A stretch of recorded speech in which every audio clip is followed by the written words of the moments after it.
access to the financial assistance. Of course, gender equality in the society. If a woman is sitting in the chair, topmost chair, or if the woman is the CEO of a particular company, many people feel that, yeah, why women is sitting there? If a male person could be in that position now, yes, that could go in a prominent manner. So that sort of a feeling is there in the society, and balancing business and family life.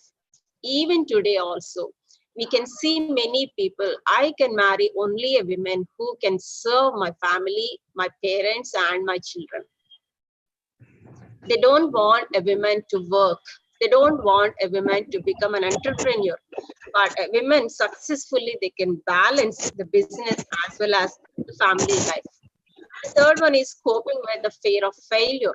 Yes, they believe that women cannot accept the failure. Of course, a woman has the courage to accept the failure, and from zero itself, they can start and they can excel in their business. And access to the financial assistance.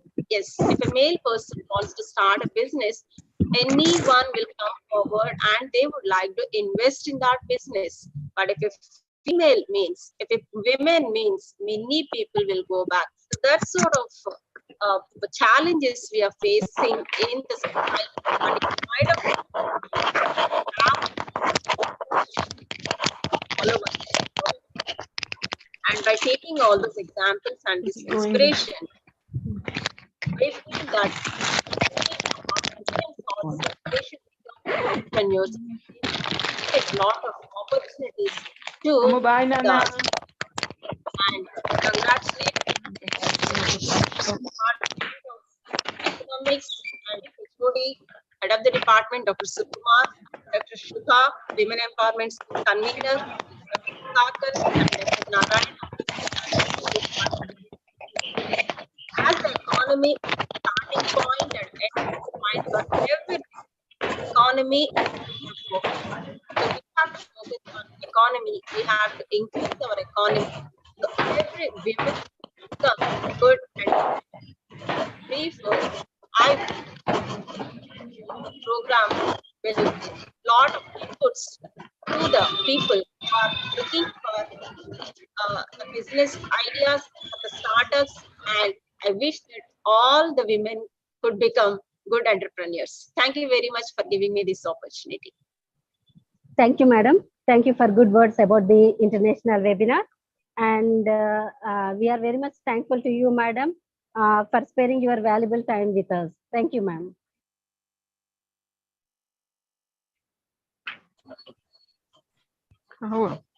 Now I request Dr. B. Narayan Rao, Department of Economics, to introduce our keynote speaker, Dr. Sureka Nelavela from California, Lutheran University, USA. Sir, please proceed.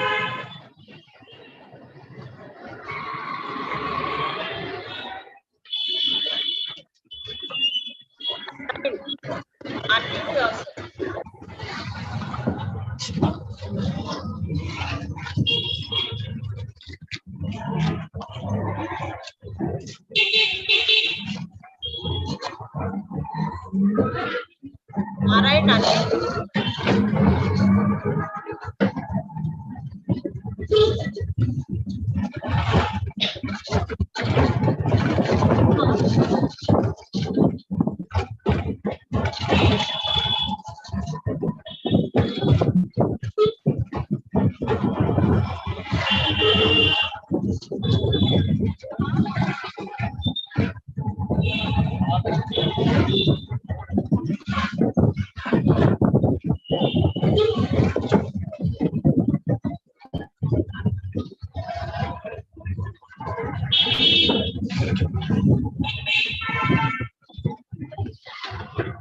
I think Narayan Rao is not in the picture, I think so, madam. Oh, no.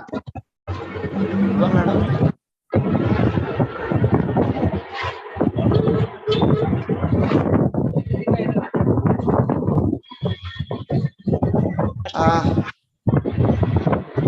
Sorry for the yes, sir. Yes, right. Good morning, all of you. I am Dr. Narayan Rao, lecturer in economics, SRR and CVR Government Degree College, Vijayawada. Now I am introducing the eminent person, the keynote speaker in the webinar, Dr. Sureka Nelavala. Dr. Sureka Nelavala is an adjunct faculty of California Lutheran University, USA. She has completed a PhD at Yale University, USA, and has been అది teaching 100. in several colleges and universities as a part-time visiting faculty while residing in Maryland. Dr. Nelavala is a published author. Over 30 essays and articles have been published in international academic journals and books. Her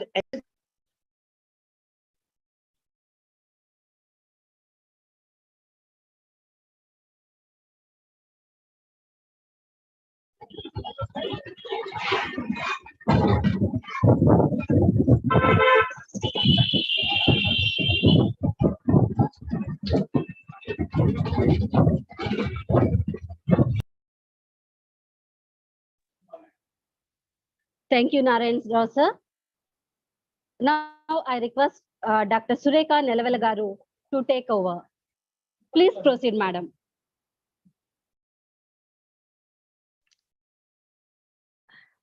మనవి correct గా వచ్చేటట్టు. Good morning, everyone. Can you all hear me? Yes, ma'am. you Yes, can ma'am. proceed. Thank you. I just want to thank you, the organizers, the principal Garu, and the organizers, and John Sukumar Garu, Dr. Shobha Garu. Thank you for inviting me for this very important occasion where we are celebrating about women's equality, equal pay day especially. Women's equality has been always big. It is not today's issue. It has been an issue from age old, probably 3,000 years, or a known history that we have known.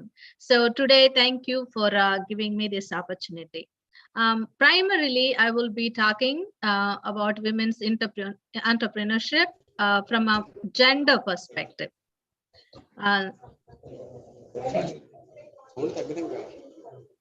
So there is no question that it is a great deal of progress. If we talk about 50 years ago or 100 years ago, there has been definitely a great deal of progress that has been made towards gender equality. Just like other introductions, as you have mentioned, there has been progress, but there are also challenges and opportunities in all walks of life. This progress is particularly evident in the workplace and education. Women's education has increased. There is also no question that the goal of full gender equality has not yet been achieved. In spite of everything that we have made a progress, there are still different ways and the attitudes that we share with people. So these investigations and support the idea that gender stereotypes can be really problematic and obstacles for women's career and achievement. Promoting both gender bias in employment decisions and women's self-limiting behavior. People already decide because you're women, you are good at certain things. Because you're men, you're good at certain things. But because you're women, you have certain limitations. So this is called a gender bias, gender stereotypes. They're often internalized by men and women. We therefore focus both on how men and women are seen by others and how they see themselves with respect to stereotyped attributes. So what do we mean by stereotyped attributes? And in spite of gender equality being there, we also know this is a male-dominated world. It's a patriarchal society, especially in more traditional societies. It is more predominantly patriarchal societies.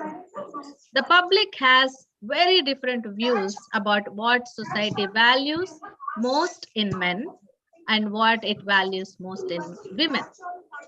While many say that society values honesty, strength, toughness, success for men, the top qualities for women are usually being nurturing, being caring, compassionate, empathetic, attractiveness, physical attractiveness. These are the most important stuff. But generalization of about what men and women are like, that is what is called stereotypes. We already make a decision what men are, what kind of virtues and what kind of strengths they hold, and what kind of virtues and women hold.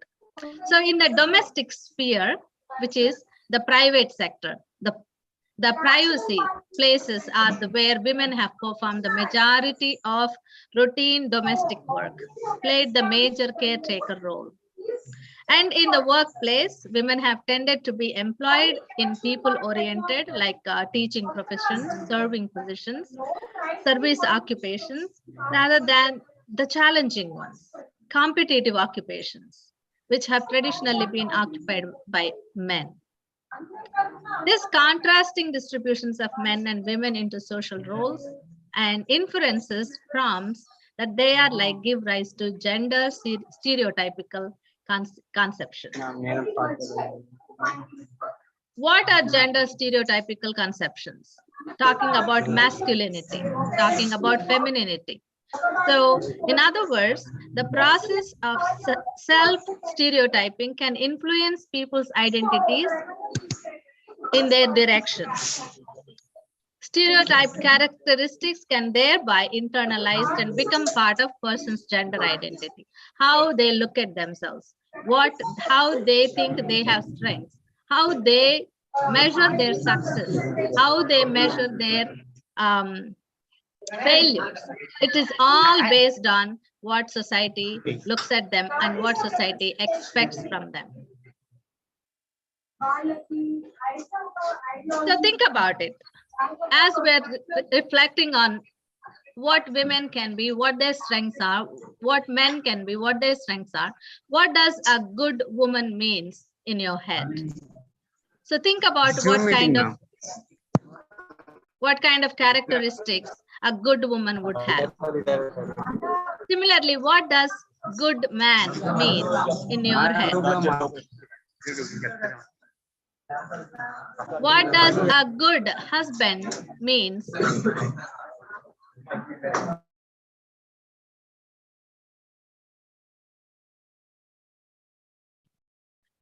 What does a good woman means? What kind of listing of the characteristics you would give? What does good man means? What kind of listings and characteristics you would give? What makes a good husband? What makes a good wife? What makes a good mother? What makes a good father? When we're talking about in these different roles, each one is very different in what our expectations are, or societal expectations are. And what defines them to be good and bad depends on each one differences. What defines as good in woman's case, the same doesn't define as good in man's case. What defines successful in woman's case, the same is not felt successful in man's case. So because of these limitations, what happens is women limit themselves. They are not fully achieving or accomplishing their capacity because their capacity is limited in so many ways. Even we're talking about entrepreneurship, where people can own businesses and really get into the society to make greater achievements, to dream big. That is not something that is taught for women from the very beginning.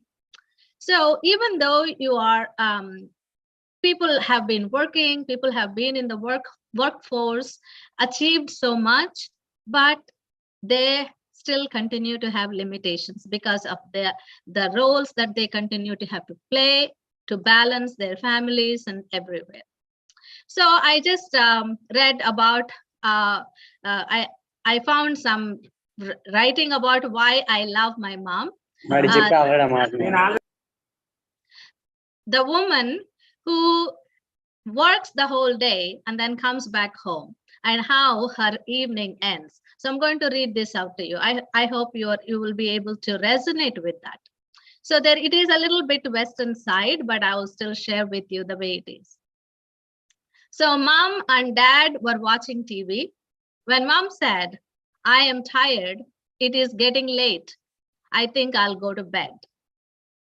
And she went to the kitchen to keep the lunch boxes clean and ready for the next day. She cleaned and rinsed out the kids' snack bowls from the schools, cut the vegetables for the following morning, checked the bread for morning toast, filled the sugar container, emptied the milk pot for making curd, cleaned the milk pot so that it would be ready for the morning.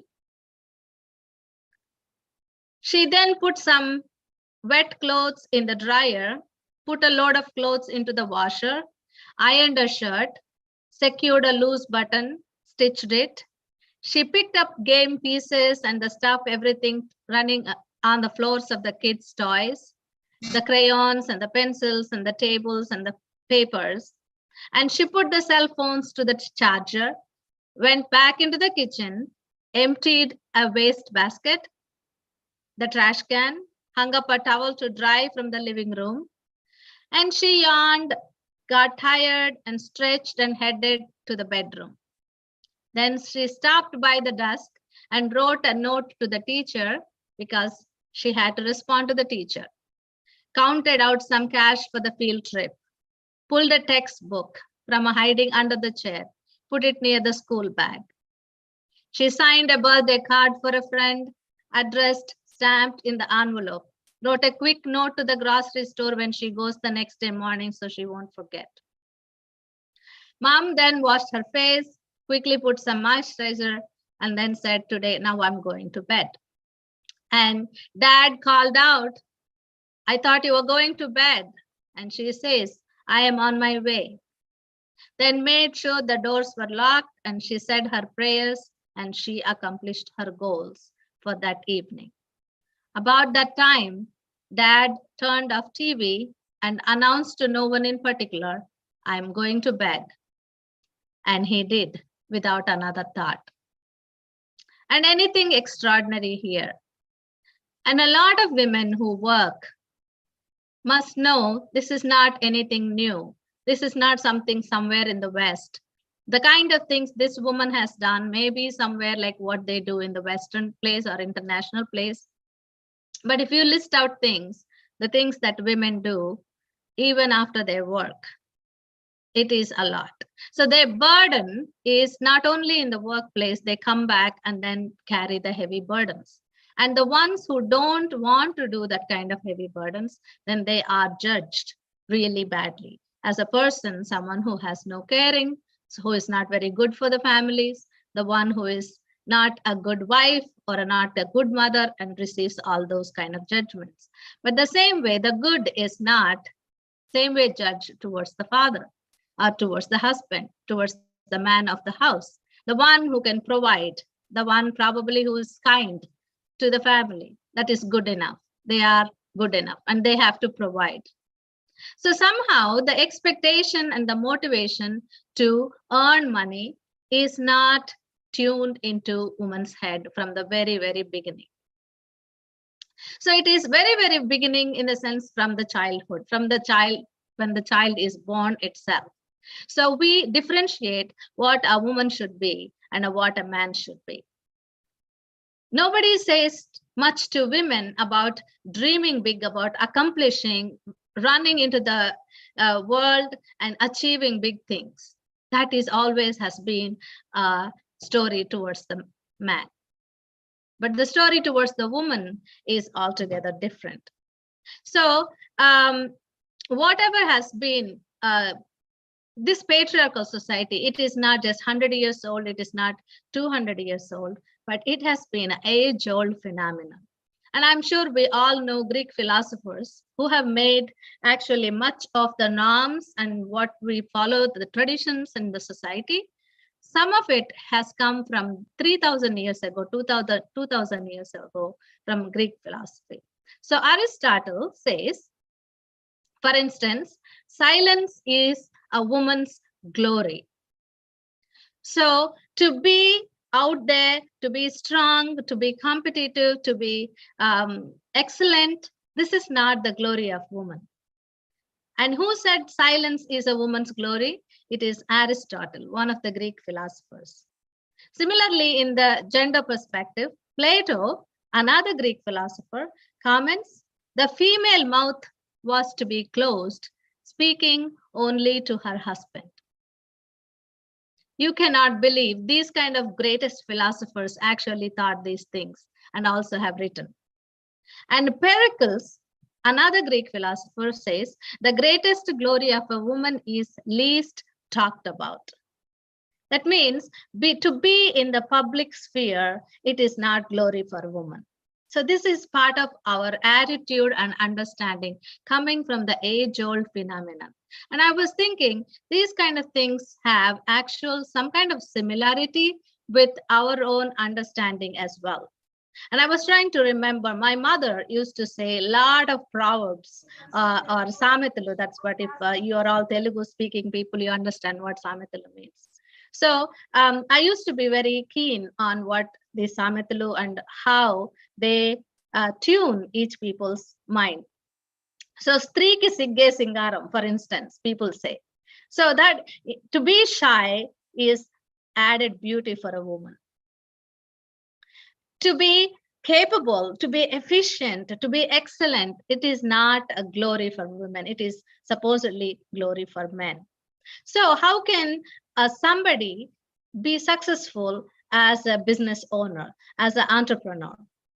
These are the kind of things that are, to begin with, becoming, even in the very attitude, even in the very motivation and intention, that is becoming problematic for women to achieve or even anticipate or go and seek out that kind of stuff. And to be well known causes shame for a woman, whereas the same thing gives honor to a man. Those are the gender stereotypes. Those are the gender differences.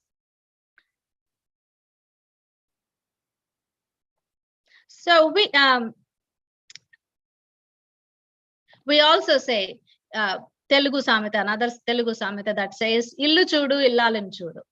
And I don't think that has changed much in these days as well. If a house is not cleaned, it is always the fault of a woman. So there are certain set of roles that is always expected of a woman, and a woman is now, especially in the modern world, where she is being educated, where she is allowed to go into the workforce, but continue to come back and follow the traditional roles. When she does not follow the traditional roles, what happens is she is harshly judged. So she is, in a way, having her 2 feet in 2 different boats. So there are also, the stereotyping is not only bad or good for women only, it is also bad for men. So far higher shares, men face a lot of pressure to support their family to be successful at work. So the one who is a successful man is the one who can provide and achieve greater things. The one who has not achieved greater things is not masculine enough, not strong enough, not great enough a man. So their success is also judged by the expectations of the roles.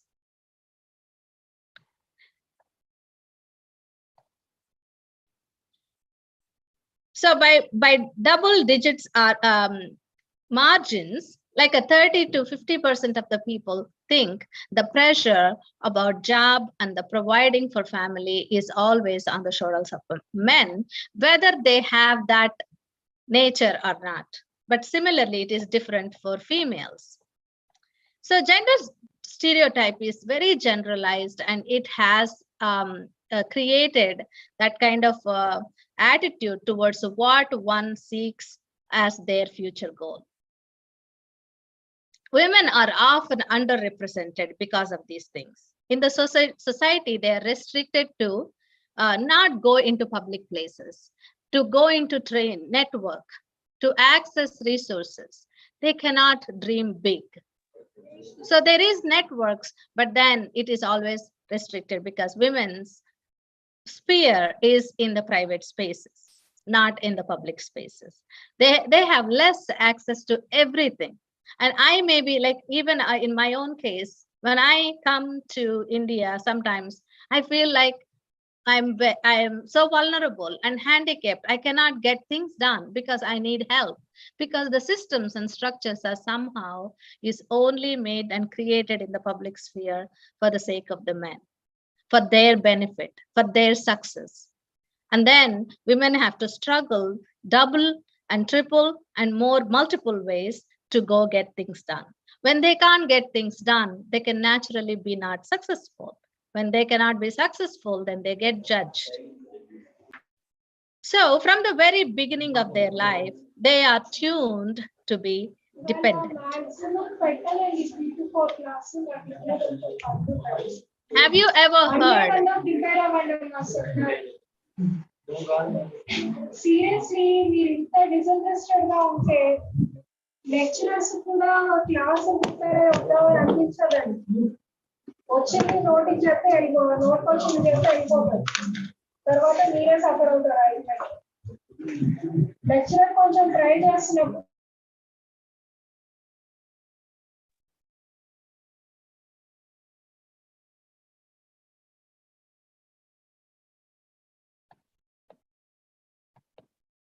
So society doesn't teach them to be independent. So there is this understanding women can be either capable or likable. What it means is they cannot be both. So women always are felt threatened when they are very, very capable beings. So it is important, again, for women to be likable rather than being capable. So the teaching and the tuning is always to tell the females, from the girl children, to be pretty, to act cute, to be likable, but not someone who is efficient, not someone who is very smart or capable. Dream big, achieve, and accomplish. A woman is not expected to be driven to do something, to become something, to achieve something. Traditionally, as you can say, again, I want to refer to the Samitalu saying, Udyogamu Purusha Lakshana, if you remember that Samita. But it is not an expectation from a woman. So we cannot find equality without creating equal circumstances. We live in a capitalistic, especially in India, it is both private and government and capitalistic places.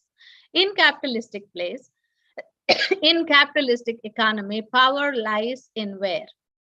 Power lies in the money. But then men are the one who always have more access to money. It is a vicious cycle. Power comes from money, and in patriarchal contrast, who control the money? It has been always generally men. They dominate in the society, control household finances. So talking again about the entrepreneurship, it is a vicious cycle. What do I mean by vicious cycle? So because they don't have control for power to access and control the finances, they cannot make bigger decisions related to the finances.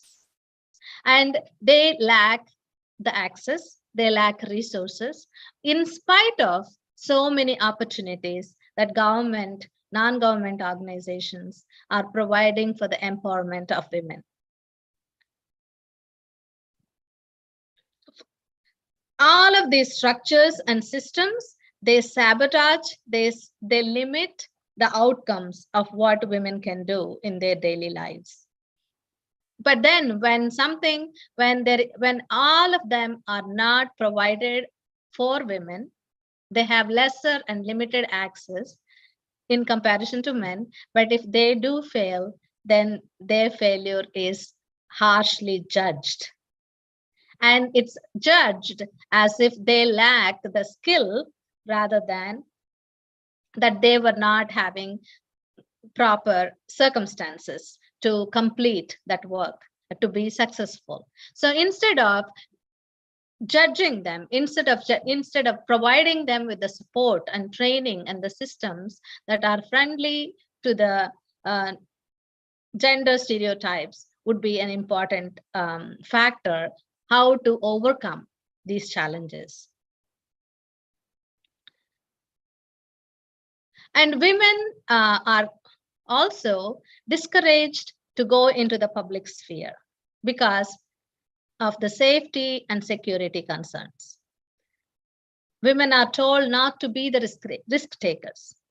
They are not supposed to look out for the opportunities out there, rather just care for what's there inside. And it is not their job. So traditionally, gender socialization, selfless taking care of their needs, is what is more important. So, but then, are there not women entrepreneurs? There are definitely women entrepreneurs, but sometimes women's decision to start a business depends on her socio-cultural background.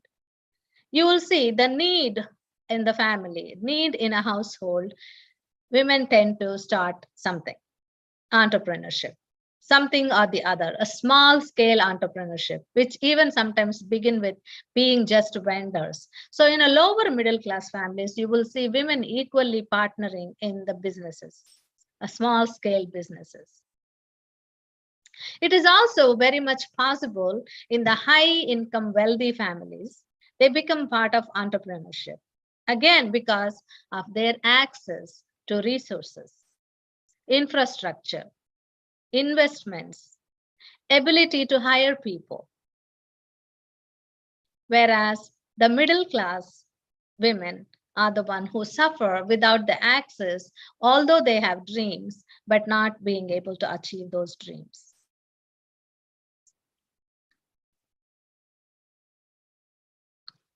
So it is for families, if you think of practical examples, if there is a big sum of money, they will be willing to give it to a son to start a business or somehow to pursue his dreams. But the same kind of amount, if they love their daughter, they will still do it, but they invest, when investment will be done in a different way. Primary role they expect for women to be under the protection of man, whether implicitly or explicitly, that is how they express. So they would not give a sum of money to a daughter and say, go explore the world.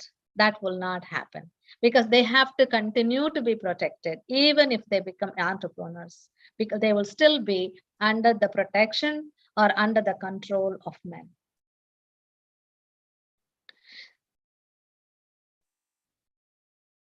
So I would, so switching a little bit from a gender perspective to the entrepreneurship, I would like to share a little PowerPoint. Can I get access, please?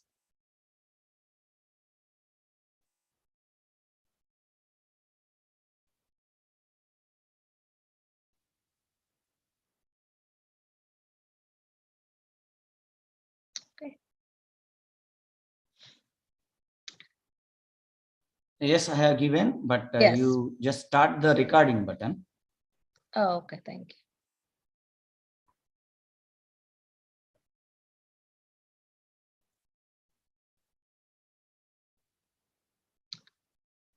All right. Okay. All right. Just share the screen.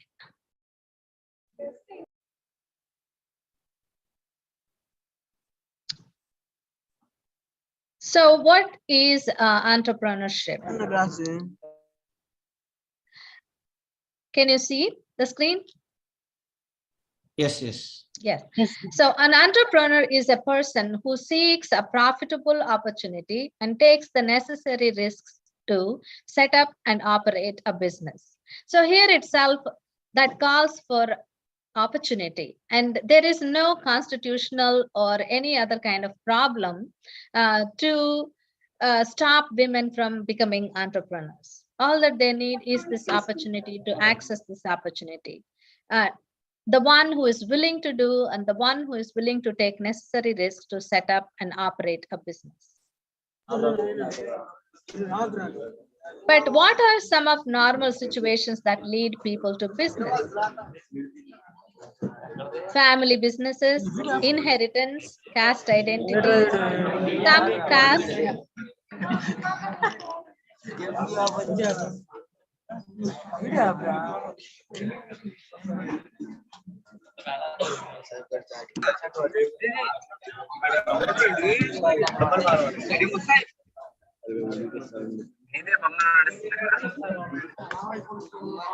All right, I was hoping everyone can mute themselves, please.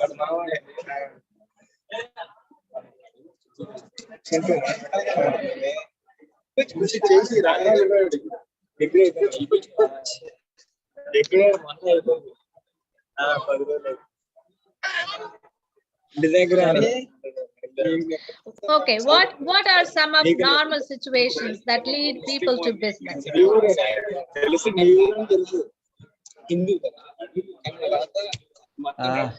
Dr. Surekha, can you make me host or co-host? I can mute all the participants. Except Okay, I will make you co-host. I'll make me host. I will make you co-host. Yeah. Okay.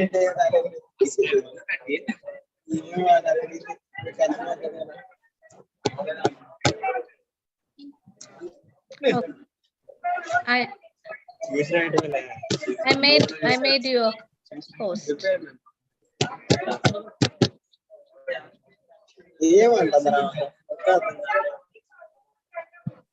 1 minute, I will make you.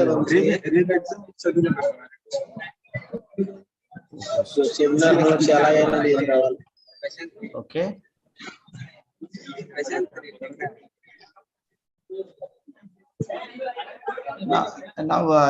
Now you are also become as a co-host. You can present your. Okay, can you mute everyone? Yeah, I will make it. And you can unmute yourself.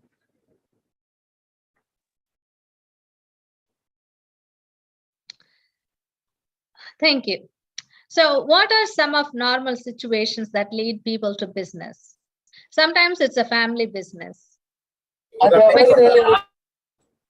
When you have a family business, you can inherit the business. And so that way, whoever are the children, the next generation become part of the business. And there are many instances where we can see that women are great CEOs, but the whole work was done and it was given to them as well.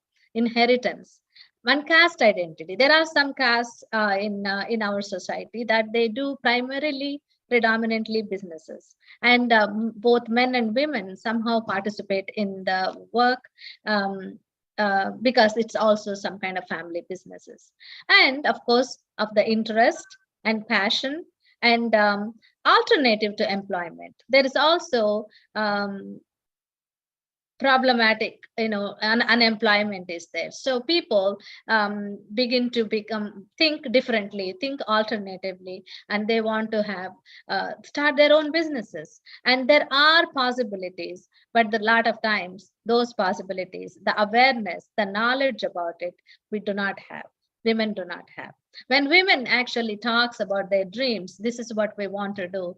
First answer that they get, you can guess, is why? Why unnecessarily? Why take a risk? Actually not necessary, not good. It may not happen because they are seeking approval and permission from someone else. Secondly, they usually have no access to the financial resources. And if they have to get the financial resources from the loans, from the government projects, and you know what they have to do, they have to go to all these places, find out the information, access everything. And for that as well, they still depend upon the systems, their men, their family for the support. So many restrictions for them to overcome. And the only people who can overcome is the ones also who are willing to suffer, who are willing to struggle, to fight. And a lot of times they have to work double and harder to even get to the beginning of it. So what else drives people to become entrepreneurs? As they say, desire to be one's own boss. So this is a lot of times from a male perspective. Entrepreneurs, they want to be their own bosses. They don't want to work under somebody, receiving commands and all kinds of instructions. So some people have that drive. I will be my own boss.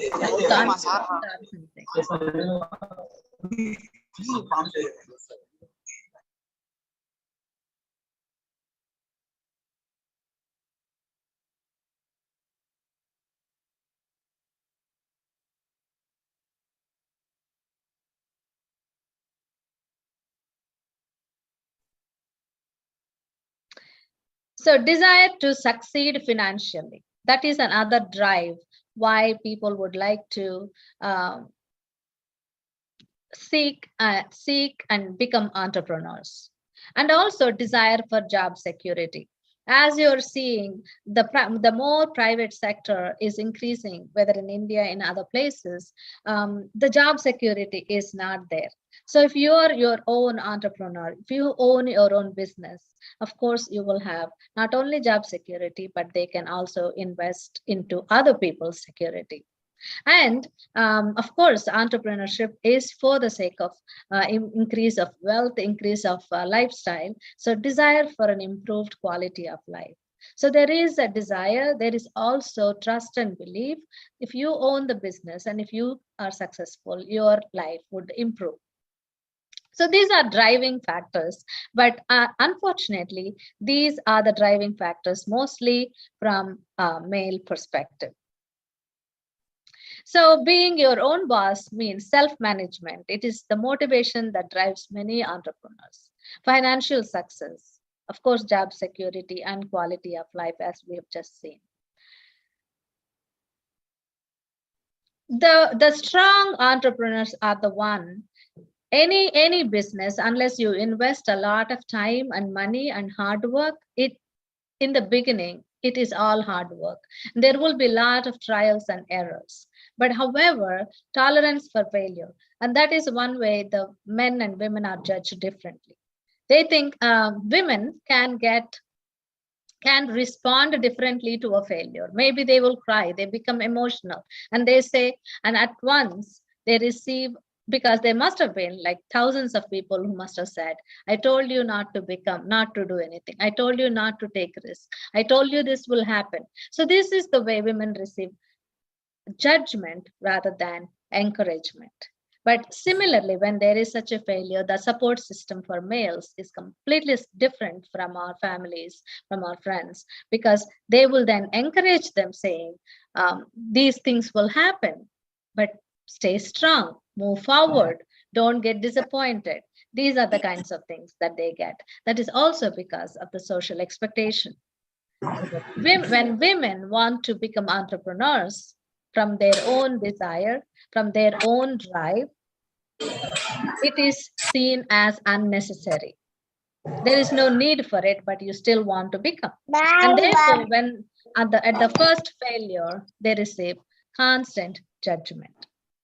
So the entrepreneurs also have to be creative and innovate, because they have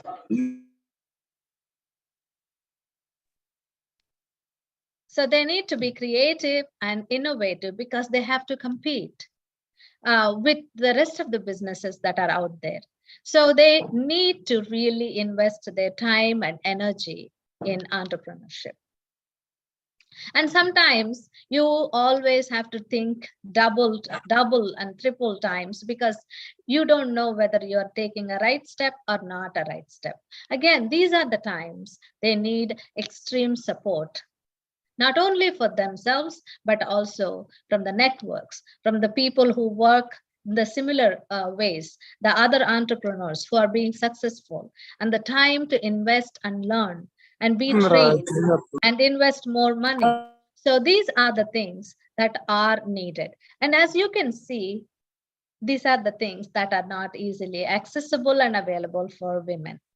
So our structures are so limited, and those are the challenges. However, women continue to be resilient, either by the need, or by however the way they are able to have access, or with a little family support, or with the little support that they have, they still help themselves and become entrepreneurs. And there is, in the force of labor, in the economics, there is a high level of participation, but not high level of success or high level of being in CEOs. But their hard work definitely goes into the labor force. And women's work is highly invested, but not paid enough, or not recognized enough, or they are always limited for their growth and success. And entrepreneurs also must have vision and their levels of high energy. They cannot sit back and relax because they're investing every minute of their time. But however, what will happen when you have to invest high energy levels and a lot of vision, a lot of investment, thinking and trying, but your burdens are continue to be domesticated? Then you are expected to balance.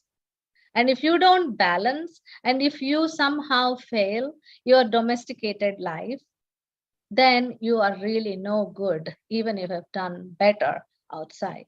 So these are the challenges again for women, including all of these opportunities are out there. Nothing like a law does not prohibit them. Constitution does not prohibit them. They can do anything they want. And nowadays, women are educated, and they are also doing higher level of education, but they are still again taught to take calculated decisions, to be risk-free, and to not be out there, not to face any risk, because that is not the expectation of a woman. That comes back to it all the time. Even in the progressive countries like United States, the expectation is not to be successful. But again, a lot of entrepreneurs do engage in entrepreneurship, but they also have to somehow validate by doing a service kind of entrepreneurship.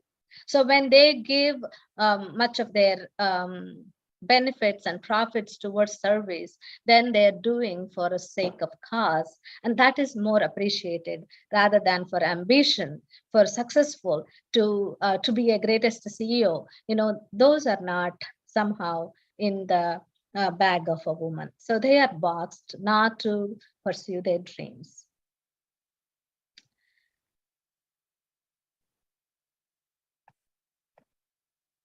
So here is the picture that you can see. If you Google entrepreneurs, you can see this kind of a picture. And it is not a surprise. However, there are only 2 men in these pictures. So this is the first page that you can get. Excuse me.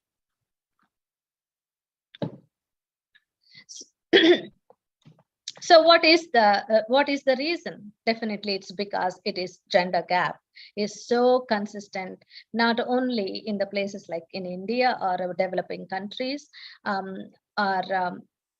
but also in so-called progressive countries or the first world. The same kind of gender gap is there, and the same kind of challenges. And although there are more and more opportunities and a less of pressure from the sense of a domesticated one, like how it is in India. So, however, why does a female entrepreneurship even matter? These are some of the questions that we need to go. So why should women take more burden for themselves? Because they're unable to let go of some burdens that are already there in their lives. And why is there wide gender gap in the entrepreneurship? Especially because, of course, it is the place of power. And wherever there is power, extreme powers, that is where women always find lesser and lesser space. And we have talked about what are some of the critical causes and why they're not able to sustain? And is ownership of the business same for both men and women? And what are some of the critical issues? And definitely, as we have already seen as summarizing way, so the patriarchal society gives limited and less access to women. So even though there are all these programs out there, accessibility is not there. The awareness of it is not there. Even if they're aware of it, to go and access and even to get some small loans, it is not an easy situation in our systems and in our structures. And again, expectations and roles. Who do you want to be as a woman is such a identity crisis for a woman. If her mind is telling her something different than what society is expecting, she has to become resilient, fight in so many different ways to achieve her dreams. But on the way to achieving her dreams, it is all mostly obstacles and challenges. And we also live in this shame and honor kind of society. What brings shame for women? What brings honor? She may work so hard and she might become very successful in her entrepreneurship or her job. She might excel. Her career is really doing very well. But more than that bringing honor, if she makes a greatest home, or she has married a great way in whatever is the definition of great, that seem to bring so much honor to a woman. So to overcome what the expectations and still be a modern woman and to achieve her dreams or to think differently has become a challenge. Again, the norms and the attitudes, the systems and structures. How many systems and structures are female friendly? Sometimes it is very unsafe situations. Sometimes if women entrepreneurs go for like a network to be trained, to learn, to invest into it, sometimes it is very few of them. And the structures are not really favorable for women's, unless they also turn out to be like masculine and be ambitious, be cutthroat or something that, what the extraordinary CEOs do. So, but if women are not able to do it, they have to step back and sit. And then again, receive the vicious cycle where they receive the judgment, see the women are always not capable like us. So all of these gender insensitive, restrictive patterns, and the way how people even will not be as respectful, and all the discouragements that are all on the way. These are all gender inequality that needs to change within the system, that should change within the human households, that in our education system, in our value system, and how we look at a person as a person. That is not there in our social norms and values, and it must change from the very beginning. Otherwise, it is only sometimes I feel like unfair to put much more burden on them without the system, without the society changing towards it. So again, here is another list of like what all she needs to do. So she needs to overcome or not care for the expectations. She needs to stand out, not care for what people will say, whether they shame her or not. She has to endure all of that and not live a normal life. So people are challenged by these things. They have to fight for access to resources. And how many women actually own the properties within the households? So how many of them can actually go to the bank and make the decisions? And to make their mark and be visible and to defend themselves, that's a hard work. And it is the value of the society that makes all the things different. And to take seriously of their dreams and goals from the very, very, very beginning. and owning up to the accomplishments. Again, it is expected of women to be humble and to be shy and not own up to accomplishments, not to project themselves as a highly accomplished people, because that is not honor for women. It's not a big deal.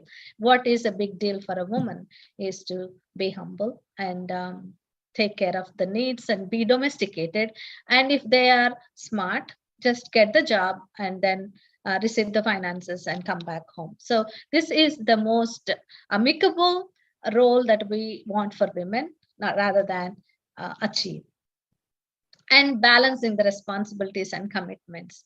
So if she wants to have a normal family life, then she needs to have a double-edged stuff. So she needs to work very hard and be successful and prove herself, because she has invested, and otherwise the family is not going to support her.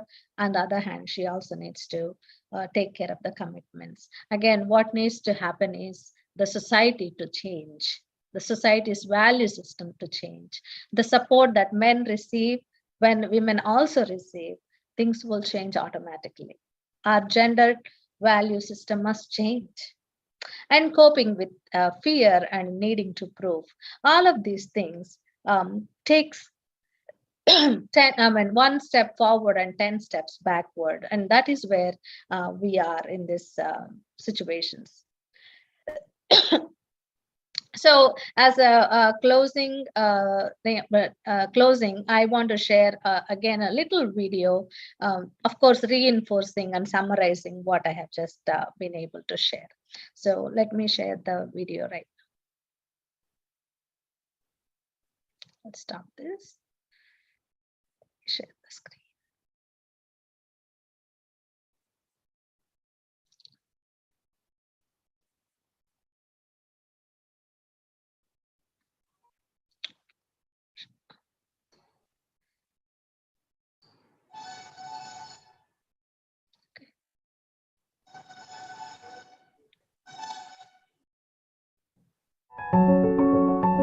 Gender inequality doesn't make sense on any level. By marginalizing the rights of women, we deny ourselves the opportunity to lift millions of men, women, and children out of poverty, not to mention the chance of a just and fair world. From birth, girls and boys, women and men are expected by society to play certain roles and behave in certain ways based on traditions, religion, and other beliefs. These behaviors are learned and shape the gender norms in a society. Unfortunately, in many countries, gender norms create disadvantages for women. Often, girls are not sent to school. When they become women, they then have limited ability to earn money or realize their potential. Rural women play a major role in agricultural development. However, in many developing countries, women cannot formally own land. Without land, they cannot get loans to invest in their farms or businesses. This also means they have no control over the use of land or the benefits that come from it. Men generally control the household decisions, like how to use the family's assets. These disadvantages are often reinforced by practices that limit women's access to services, like training. Cultural beliefs can also restrict women's opportunities, such as in parts of Zambia where women cannot paddle their boats as it is considered bad omen. The result of these issues? Women remain poor and agricultural production cannot reach its potential, perpetuating poverty and hunger in the developing world. The social norms that limit women's opportunities need to be understood and then changed. By taking a gender transformative approach, we can influence social norms and bridge the gaps in access to resources and services between men and women in a lasting manner. Change is needed on many levels, and both men and women must be involved for it to happen. Research and development organizations need to invest in programs that promote gender equality alongside improving productivity and incomes. Policies need to be implemented that increase women's access to services and resources. Communities need to support women as farmers and as leaders. Increasing women's voice and agency is a valuable end in its own right. When development organizations, policies, and communities support the success of women, we have a chance to reduce extreme poverty and boost shared prosperity for girls and boys, women and men around the world.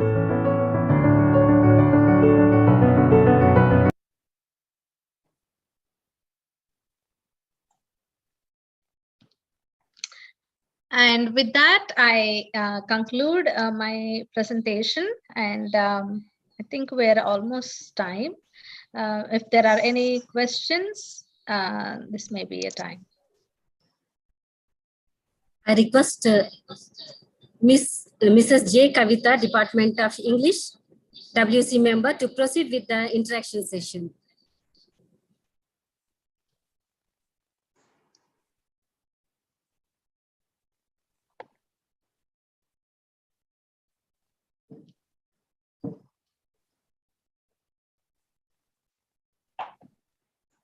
Ma'am Kavita.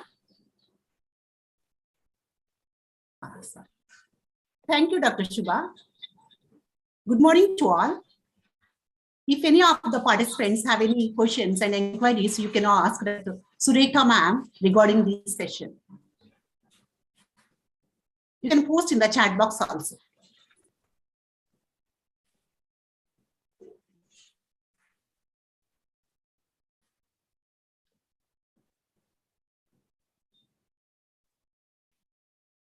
Participants, please respond.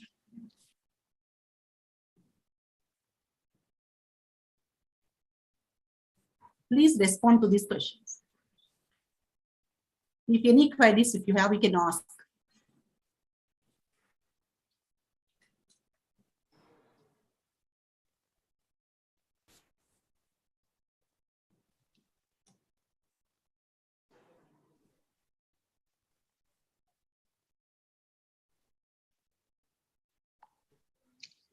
I mean, Yes, this. Sorry. You can. Please continue, ma'am. I was just saying, if there are no more questions, that's okay. There is no need to force, but most of these things are what we know too. It's not like quite new, because we experience them on daily basis, but this is the time of only to be aware one more time, and to become aware of how things are in our own, and to create perspective. So that is what the primary focus of today's presentation. To keep our support systems and our systems and society to work together as men and women, because it should not have to be the burden of women to succeed themselves without the society supporting them. So that is the primary focus for us, to create that perspective and to transform, just like what we have seen in the video. So, and not using their expertise and their capabilities for the benefit of the society is not in any way benefit to all of us, because we are denying the benefits and the expertise and the contributions of women, just because of the pettiness of gender roles and some kind of norms. We are far beyond that in a postmodern society. We have seen how they can contribute, how much strength they can bring to the society. Instead, because of some traditions and norms, because we are not willing to change, not willing to share and be equals, and those are the petty reasons. And so today, as we are thinking and creating this perspective and awareness on the equal pay day, equality day. So today it is just to open our eyes one more time to the realities of what is going on and how we can benefit from being equal and bringing that gender equality and overcoming those stereotypes. So this is just for us to put our lens in our daily life. It's not just one day factor. And so once again, I want to thank you for this opportunity to share this session and share some ideas. Okay, ma'am. Dr. Surekha Nelavilla, ma'am, thank you very much. Your session is very informative, ma'am. The examples we have quoted are really realistic. These are very thought-provoking to us because nowadays, as you know, most of the society is like a stereotype attitudes. It is full of stereotypes. So when the attitude changes, then only the women can improve their lifestyle, whatever it may be. Then only we can become equal to the men only. So we have whatever we have mentioned about the discrimination, gender gap, and how we have to come out of all these are mentioned very well. Once again, I would like to mention that you have mentioned the Greek philosophers from those days, from the BC time, from the time of Aristotle, Plato, all this Pericles. So these are the most, we are the science and whatever may be the subject, all these Greek philosophers are the fathers of all sciences. So as we know, but when from those times, from the BC times, so the attitude had been continued, we can't conclude it and we can't stop it in a single day. But now our position is better than from the 1980s. As you know, that feminist movement has been increased from 1980s. So definitely, ma'am, we have to change ourselves. The women, first of all, they should know their rights. And as you said, the equal work and the equal pay, that is the most. You have mentioned everything very clearly. Mostly, whatever you speak, we think that these are all the realistic. So it is real. So we are seeing through your examples, we can identify in those characters, in those roles, all this. Definitely the women will become the job givers than the job seekers. Definitely the number will be increased. So as all these our students and the participants who have listened all this lecture, it is very informative, and definitely we will go ahead. Thank you for your session, ma'am. Thank you so much. Thank you, ma'am. Thank you, Dr. Surekha, ma'am. Thank you very much for sparing your valuable time with us. Thank you, ma'am. Thank you so much. I request Dr. K. Aruna, Department of Microbiology, WC member, to introduce today's special speaker, Dr. Trinad Nokatoti, working as an assistant professor, economics, Central University, Karnataka.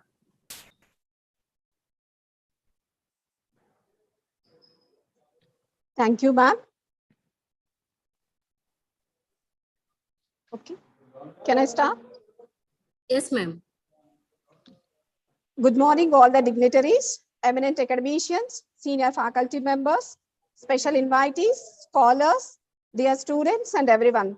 I'm Dr. Aruna, lecturer in microbiology, SRR and CVR Government Degree College, Autonomous.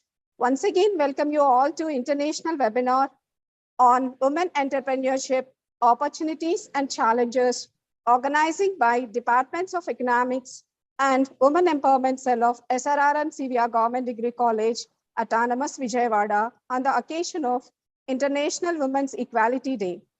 It gives me immense pleasure to introduce our much acclaimed and esteemed resource person, and the speaker of today's international webinar is Dr. Trinad Nokatoti.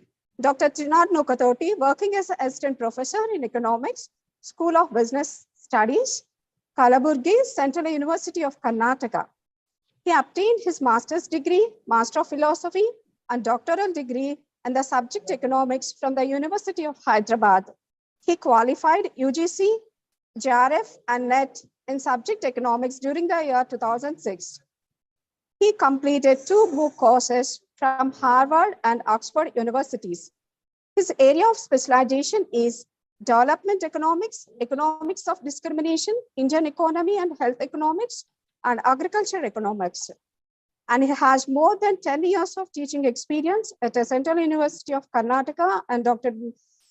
B.R. Ambedkar University, New Delhi. And he published more than 15 research papers at his credit in international, national, reputed journals like International Journal of Educational Philosophy and Theory and Scopus Journal like Economics and Political Weekly. And he presented around 32 research papers in national and international seminars, conferences, and symposia. He delivered more than 15 invited lectures and talks. And he authored 3 books. One is Indian Agriculture, Trends in Food Grain and Production, published by Cambridge Schools Publishers UK in the year 2017.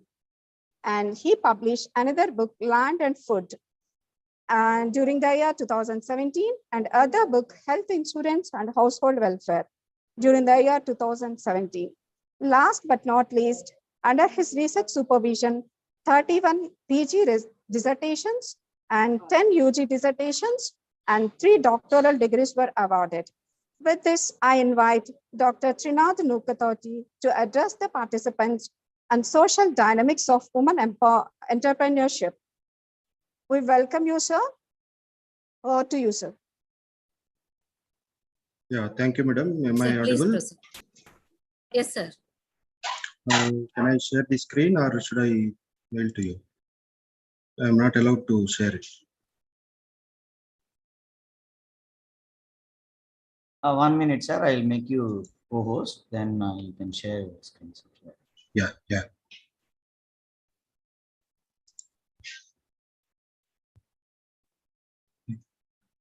The light up, just light.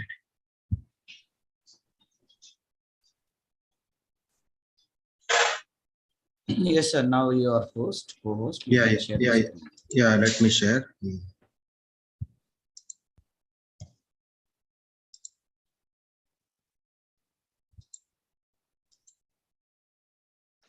Yeah, is the screen visible? Yes, sir. Yes, sir. Yeah, yeah. Yes, just a second. Let me make it full screen.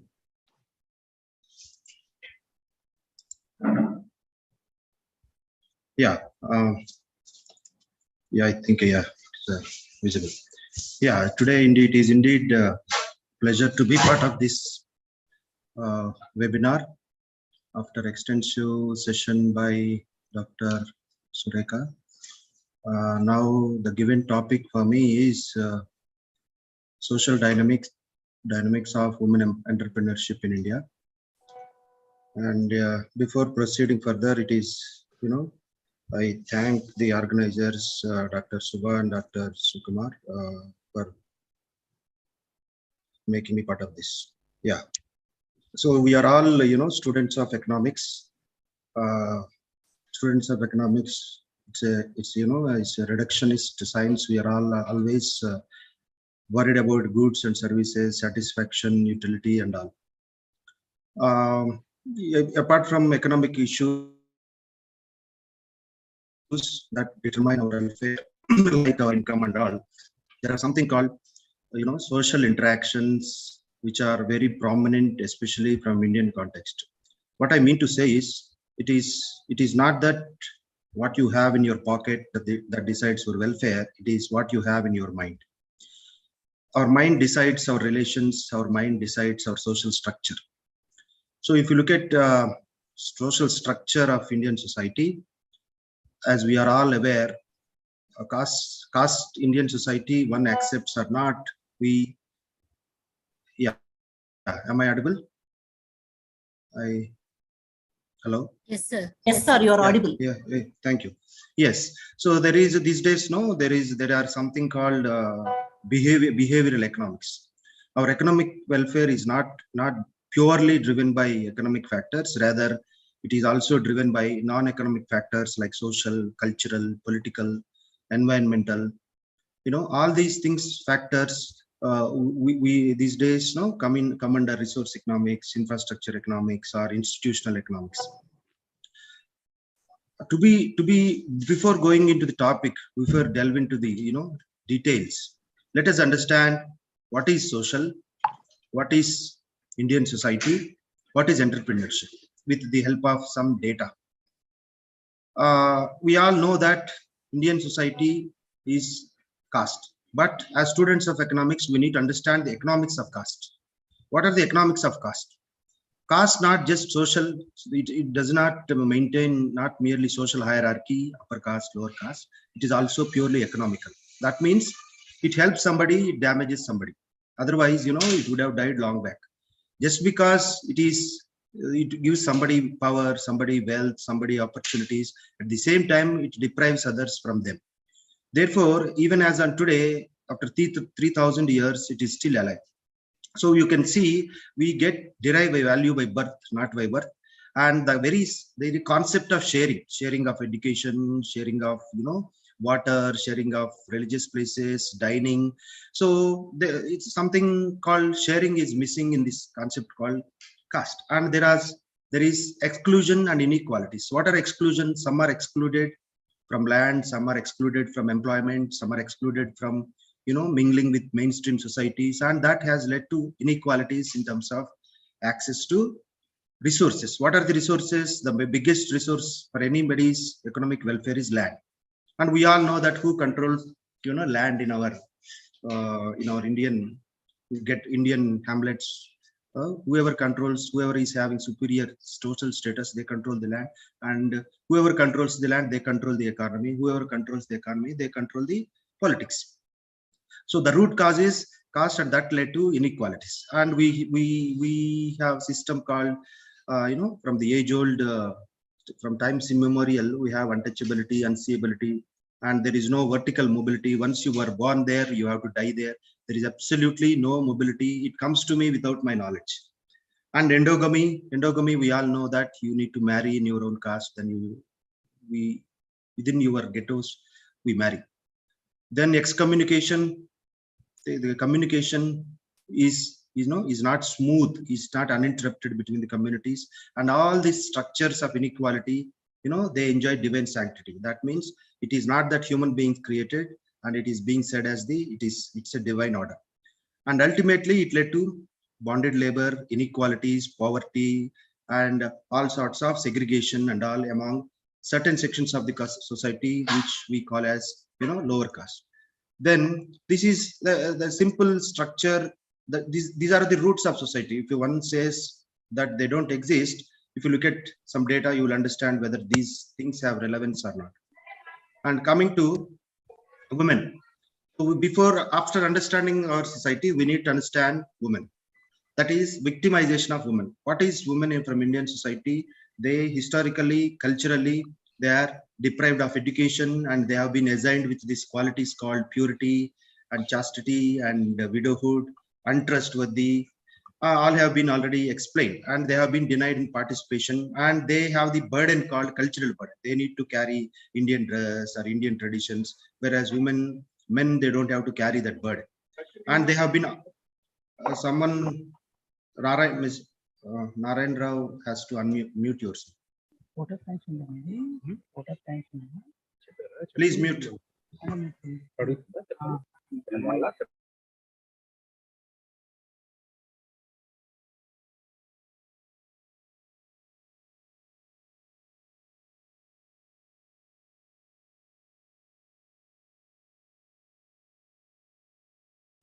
Satya sir, meedi koncham unmute cheskondi sir.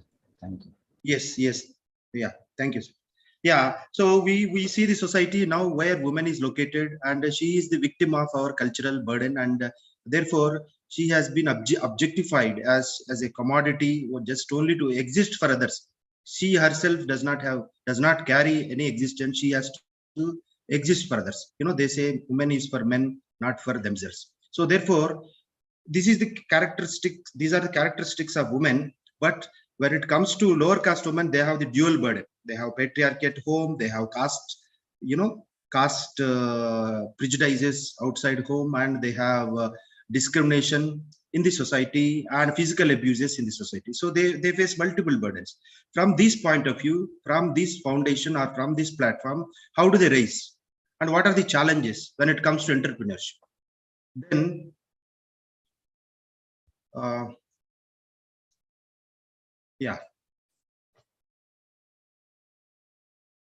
yes. So let us look at where women is now in terms of development, in terms of inclusion, in terms of literacy. If you look at literacy, there is male literacy is in India now 82%, female literacy is 65%.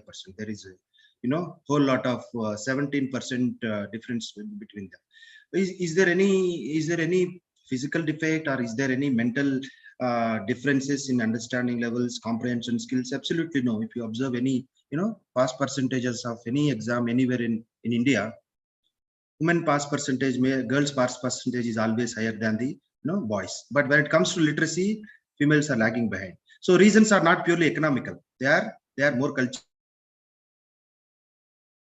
and more stereotypic system and patriarchal system. And if you look at the anemia as per NFHS data, NFHS survey 5, the 53% of Indian women suffer from anemia. That is lack of proper nutritious content in the body. And body mass index means they have 18.7%, they are undernourished. And coming to the most important part is LFPR, that is labor force participation rate, that means percentage of women in India who are into work and waiting for work. They are just 20%, which is the lowest in the world. Even our neighboring countries like Pakistan, Bangladesh, Sri Lanka, many of the African countries are having 30 to 40% or more than 40% LFPR. That means women who are into work and waiting for work. They are just mere 20%. We call it as female labor force participation rate. This is latest and it is coming down. So seriously, it is coming down, which is very dangerous. 20%, only 20% of women. It's not that 20% are employed. 20% are employed as well as waiting for employment. And coming to crimes, violence, abuses, human trafficking, they are the most, they are the biggest victims. And also they are underrepresented in politics, underrepresented in, media, underrepresented in every field, every mainstream field, they are underrepresented. So this is the status of women in modern India. And let us look at their employment trends as per Center for Monitoring Indian Economy data. If you look at the unemployment rates in India, quite shockingly, unemployment is more among the female who are educated. How do you understand this? Education should help you to higher the education, higher the employment. That is common understanding, but the facts are different. If you look at the unemployment data, 35% unemployment rate among females who are graduates. Of course, urban it is higher than the rural. And these two are quite baffling to understand. What is the finding? The finding is that higher the educational status of women, lesser they are coming into work. That is a proven research. So that means it is not that they cannot work. It is not that reasons are economical. It's not that reasons are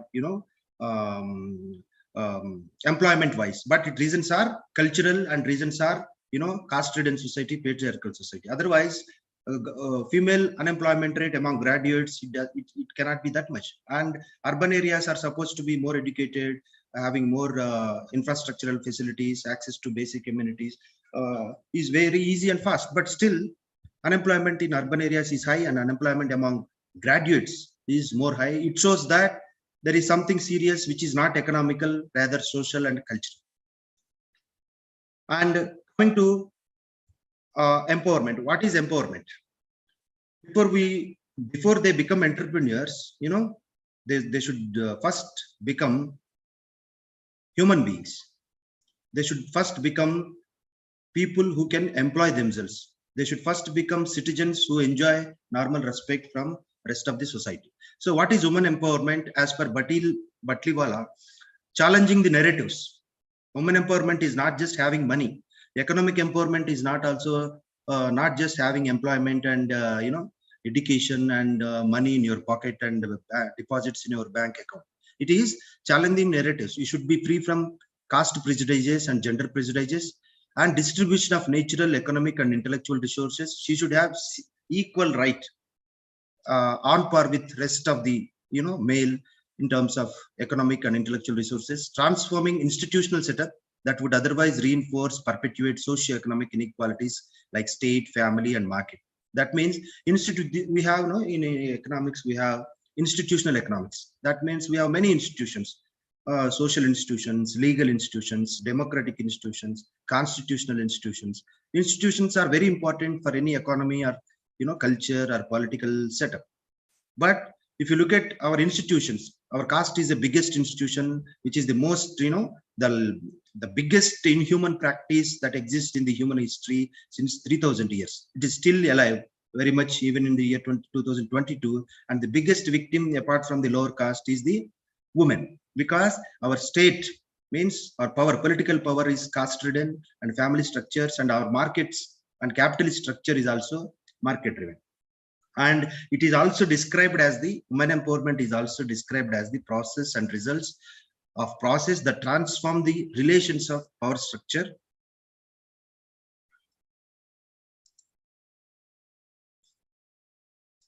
Yeah, relations of power structure between individuals and social groups. That means the relationship between different sections, either it can be male, female, rural, urban, educated, uneducated, rich, poor, upper caste, lower caste. These are different stakeholders, industrial labor, manual labor. So all these stakeholders, they should enjoy the equal amount of share in terms of the resources, share in terms of their contribution to the national GDP. This is in nutshell what we call women empowerment.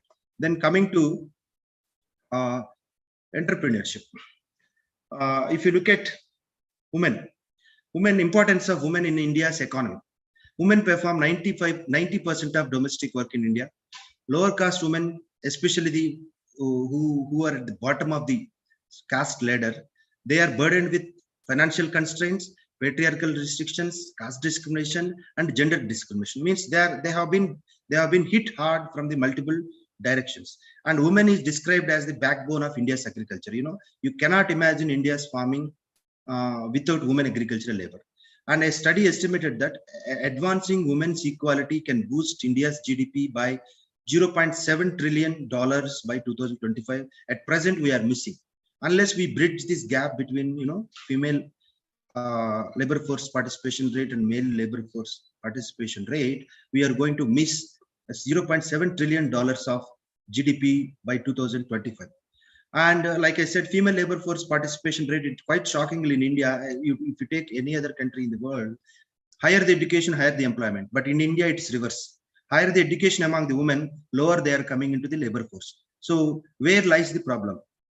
Where is the trigger point? It is rather cultural than economical. So that needs to be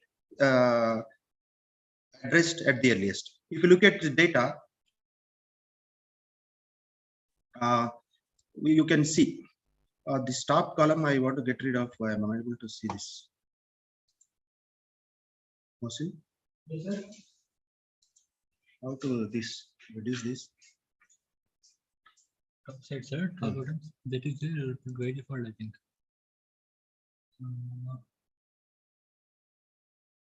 That will not go full screen option. Yes. Yeah. If you look at the data, there is 432 million working age women in India. What is our population? It is around now, they say, as per 2011 census, it is 1,000, almost 1,350 million people are there, out of which 430 million working age women are there, out of which 343 million are not paid formal work. They are into work, but they are not into paid formal work. And out of which 324 million are not in labor force. That means they're not contributing back to the economy. Why? Reasons are not purely that they don't have, it is not that they don't have education. It's not that, employment jobs are not there. It is not that, we are not able to provide the platform for employment.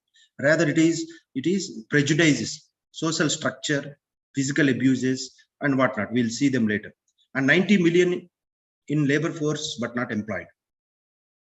They're waiting for work. And 80 million, only 89 million. These are all facts related to women labor force in India.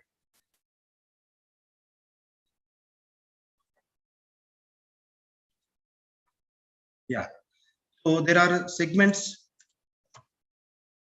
Yeah. If you look at what is entrepreneurship, we all know that entrepreneurship, capitalism, we all know. What is capitalism? You hire land, labor, land, labor, entrepreneur, and capital.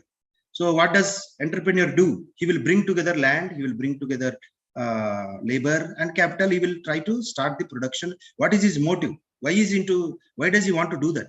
His intention is, entrepreneur is a fourth factor of production in economics. We all know that. What is his intention? His intention is to profit. He exists for profit. Engage labor, engage land, engage capital, and get into production, create labor. Of course, it is required, production is required, but as Marx says, production should be for consumption, not for profit. As far as if you convert production into profit, then that leads to capitalism, and that can never lead to a egalitarian society. That can never lead to a economic development. So as long as production is for profit, that leads to crony capitalism. If production is for consumption, wherein so governments play active role in production. If production is left to the private hands, we call it as capitalism. We call it as, you know, market economy. The very entrepreneurship, if it is unregulated, we say that entrepreneurship is good. But if entrepreneurship is unregulated, it is what happening in the entire world now. 1% of population in India is controlling 71% of wealth. We all know that as per Oxfam report, 1% of wealth or population is controlling 71% of wealth latest. What does it mean? It is because of capitalism and it is because of entrepreneurship. What we are interested in is inclusive entrepreneurship, rural entrepreneurship, entrepreneurship at grassroots level. We are not asking for entrepreneurship, uncontrolled entrepreneurship, unregulated entrepreneurship, entrepreneurship that regulates government, that dictates government, that even, that whatever entrepreneurs are doing, they dictate. In India, they say, Mr. Chandra, Dr. K. Chandra, please mute yourself. Chandrasekhar, please mute yourself. Yeah. So in India, development is important, but economy is important. So inclusive development is more important. We are all interested in growth. We all know what growth is. Growth and development are not same. Growth is numbers. Development is experiential. Growth is short term. Development is long term. Growth is only economical. Development is economical, social, cultural, psychological, environmental. So growth is purely economical concept, whereas development is a comprehensive concept. But if you are purely driven by growth, we have the serious role of entrepreneurs. If economy is driven by entrepreneurs or capitalists, then we will concentrate only on growth. They say, P. Sainath says that India is being driven by capitalists, religious gurus, capitalists, and politics. So earlier these three used to be different. Now they are intertwined. Politics influence religion, religion influences politics, corporate influence politics, politics influence corporates. These are all, they have mutual interests. Then at the end, people's interests are missing. Why? Like I said earlier, corporate driven culture or entrepreneurship, we don't have to be under the impression that everything is good about entrepreneurship. We don't have to be under the illusion that entrepreneurship is the only solution.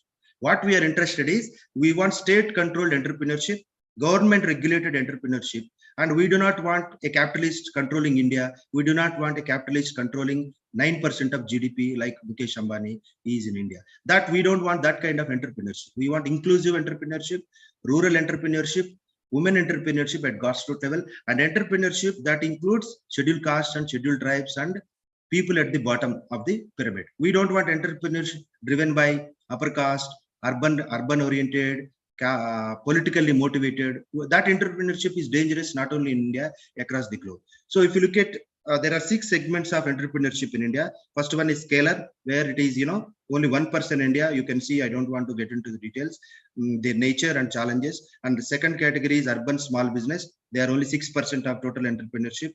Then you have rural small business owners, they're 8%. Then we have 4th category. These are the biggest. The highest among is the rural solopreneur. Solopreneur means they operate alone. They run some small pretty business or small pretty, manufacturing unit. So they don't employ much. These 3 constitute 69%. Urban solopreneur, rural solopreneur, they constitute together 69%. Means they don't employ anybody. They operate on their own. They are self-employed. They don't enjoy any support from, government or policies or from society. And last one is agripreneur. Agripreneur is 16%. These 6 categories have been, segregated by the ministry, MSME ministry. So these are all 16%. We can check all the, characteristics as well as, risks. Let me not get into the, details. And entrepreneurship, like I said, in India, like I just mentioned, entrepreneurship is going, India is growing, we never had any billionaires in the early 90s. Now in India, if you look at the number of billionaires in India, we are the 3rd place. First is USA, second is China. Next to them, India is the country with the highest number of billionaires. And on the other hand, India is the country with, at hunger index, if you look at global hunger index, we are at 101st place, 101. So Pakistan is above us, Sri Lanka is above us, Nepal is above us, even African countries are above us. On the one hand, you have wealth. On the other hand, all the poverty in the world, 60% of the poverty of the world is in our country. So why? It is nothing but unregulated entrepreneurship, entrepreneurship, in nexus with the governments, entrepreneurship in nexus with corporates. This is the dangerous thing. We are not against the entrepreneurship which is dictating the government, which is driven by few castes and which is destroying the environment, which is creating inequalities in the society, which is following the caste interest. That entrepreneurship is seriously dangerous to the country. We want entrepreneurship. Like, they say caste is the mother of capital. So who are the capitalists in India?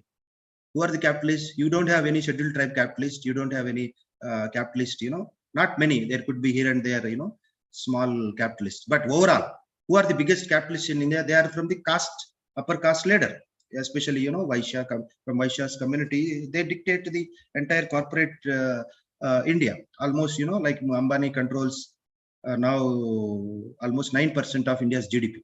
And now Adani is seriously competing. And their wealth has increased, 250% in the COVID time. And the entire India's migrant labor and middle class agricultural labor are suffering. These two have become top 10 richest. They got placed in the top 10 richest in the world. What is this? This is entrepreneurship. Entrepreneurship which has not been controlled and regulated by the government of India. That entrepreneurship, there is a big debate going on in India regarding freebies, whether government should be giving freebies to the people of India or not. So this is in a way diverting the attention from the people of India, whereas 10 lakh crores of loans have been waived off to the corporates, and you are only talking about the money given to the poor people. This is in a way, there are many corporates who are evading the taxes, looting the banks. That has not been talked about, whereas money given to the people, as freebies, they say that is the biggest hurdle to India's development, which is in a way, I feel, is diverting the main point and, hiding their mistakes. And coming to women entrepreneurship, over the past decade, if you look at women-owned enterprises have increased from 14% to, yes, they have increased. Out of the total enterprises in India, they have increased from 14% to 20%, employing 27 million people. Then India performs below the 20th percentile in the female entrepreneurship index, that is Global Entrepreneurship Development Index 2015. We are nowhere, and women-owned enterprises are largely single-person enterprises. So whoever out of these, even 20% of enterprises, almost 70% of women enterprises, they are only solo operated enterprises. They are self-operated. Then only 17% of women-owned enterprises employ hired laborers. Then if you look at global, countries like US and Canada, they have 40% of enterprises owned by the women. And developing countries such as Indonesia, Vietnam, and even Russia have over 30% women-owned enterprises. Only in some states in India like Meghalaya, Mizoram, Manipur, like northeastern states, if you exclude these small states, the biggest enterprising state in India is Tamil Nadu, followed by Karnataka, which have highest representation of, micro, small, and medium enterprises. And what are the challenges? We all know that there is problem. How do we address that? There have been measures taken up by the government. It is not that government is deaf and dumb towards this. Despite improvements in social parameters, India's growth does not translate into the economic inclusion. What is inclusion? There is development, there is growth in India, but not development. What is development? Like I said, growth is more purely economical. Development is long-term. Growth is an approach from the top. Development is an approach from the bottom. Growth only looks at numbers. Development looks at even psychological, cultural, political, social, and even environmental. So taking that, we call it as inclusive development. We have growth, we are registering growth, but not inclusive growth due to the social imbalances. Recently on July 11th, on World Population Day, United Nations released, what are going to be the dangers to the entire world in the next 50 years or 100 years. If you look at that, India's population is going to be 150. It is, sorry, not 150, it is 170. Yeah, it is going to 170 crores by 2050.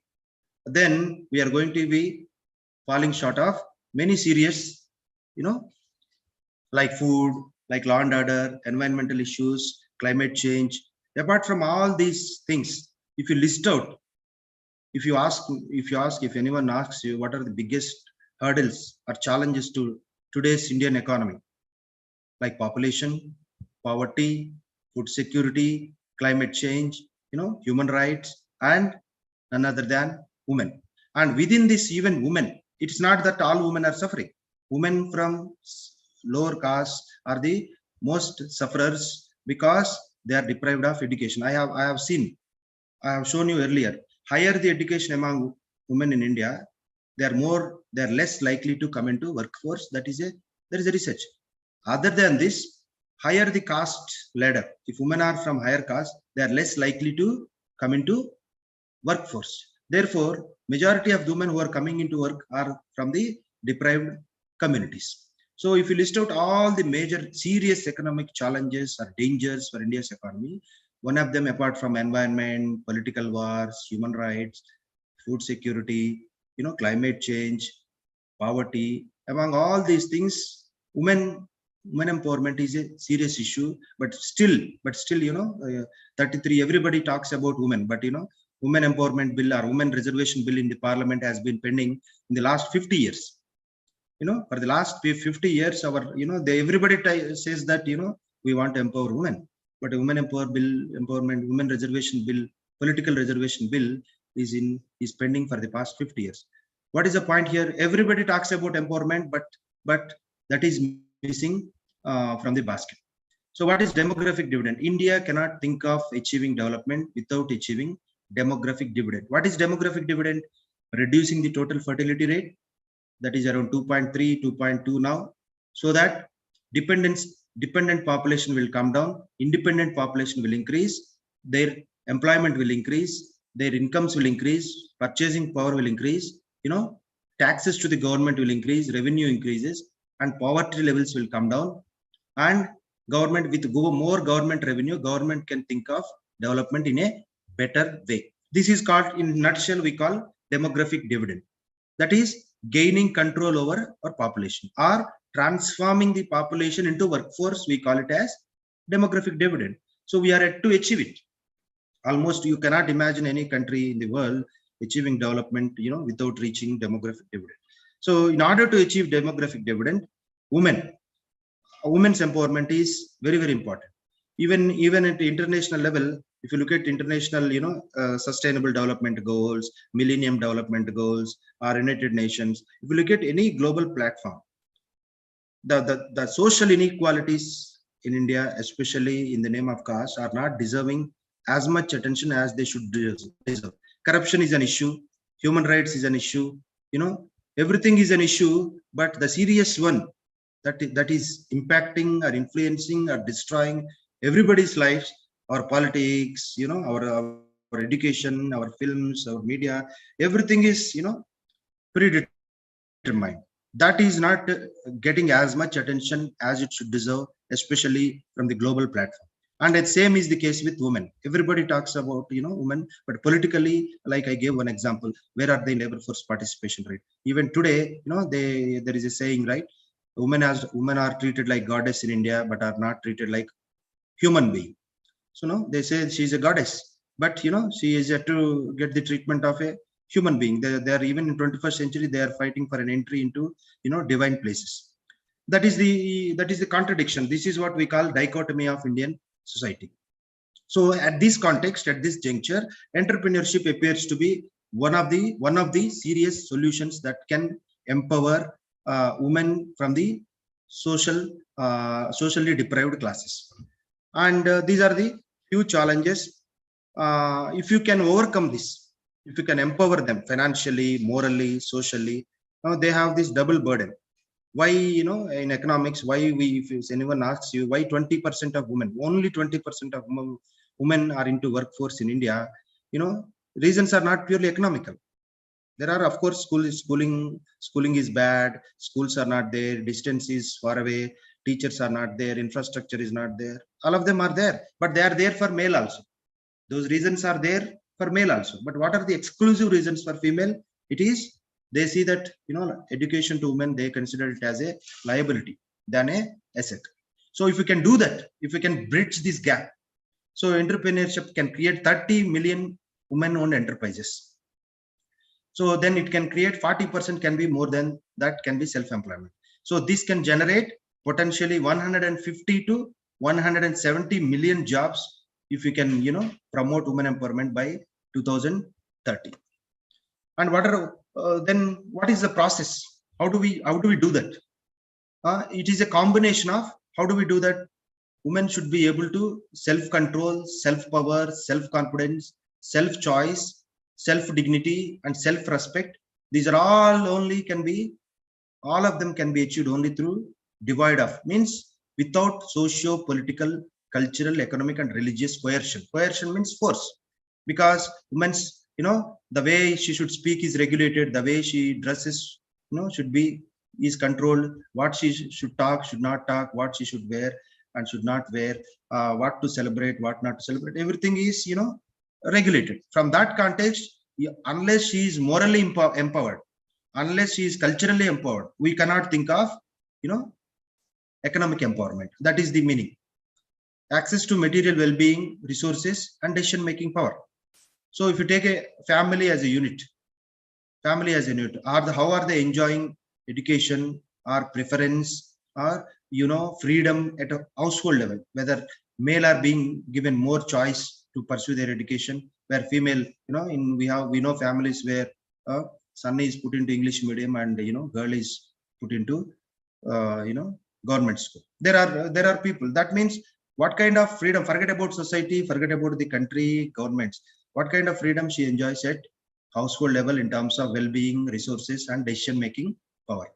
And she should have freedom and choice making which are ascribed as the tenets of women empowerment. It is not that woman, she has money, she is empowered.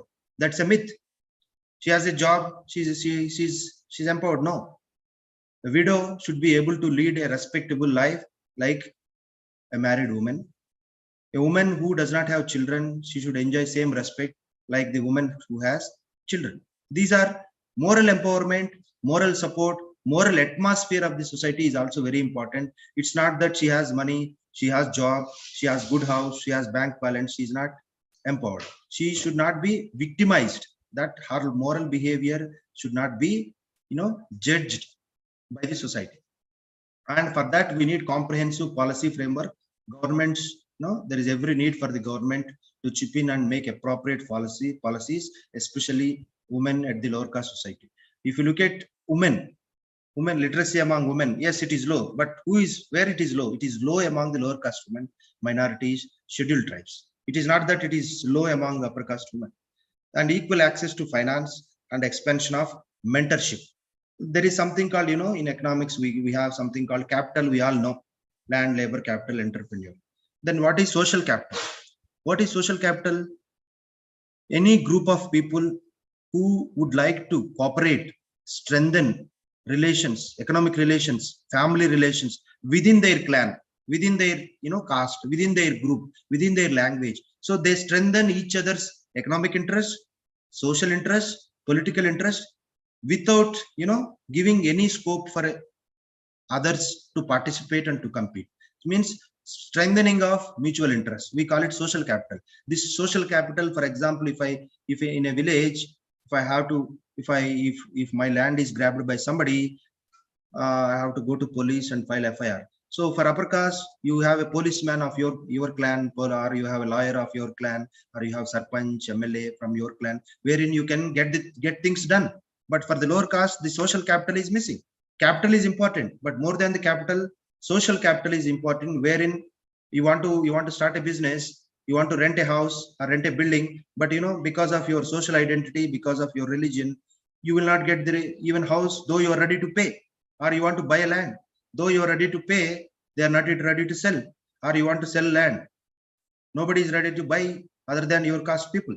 So these are called, you start a business other than your community, nobody will come to purchase your communities. The social discrimination, social structures unless they are dismantled. Others are not trying to buy from me, others are not trying to sell from me. And I am not even getting a building for rental. This is what we call social capital. And if I go to a bank, I should be able to get a loan. For lower caste person, it's not easy because he does not have social capital. And cultural openness.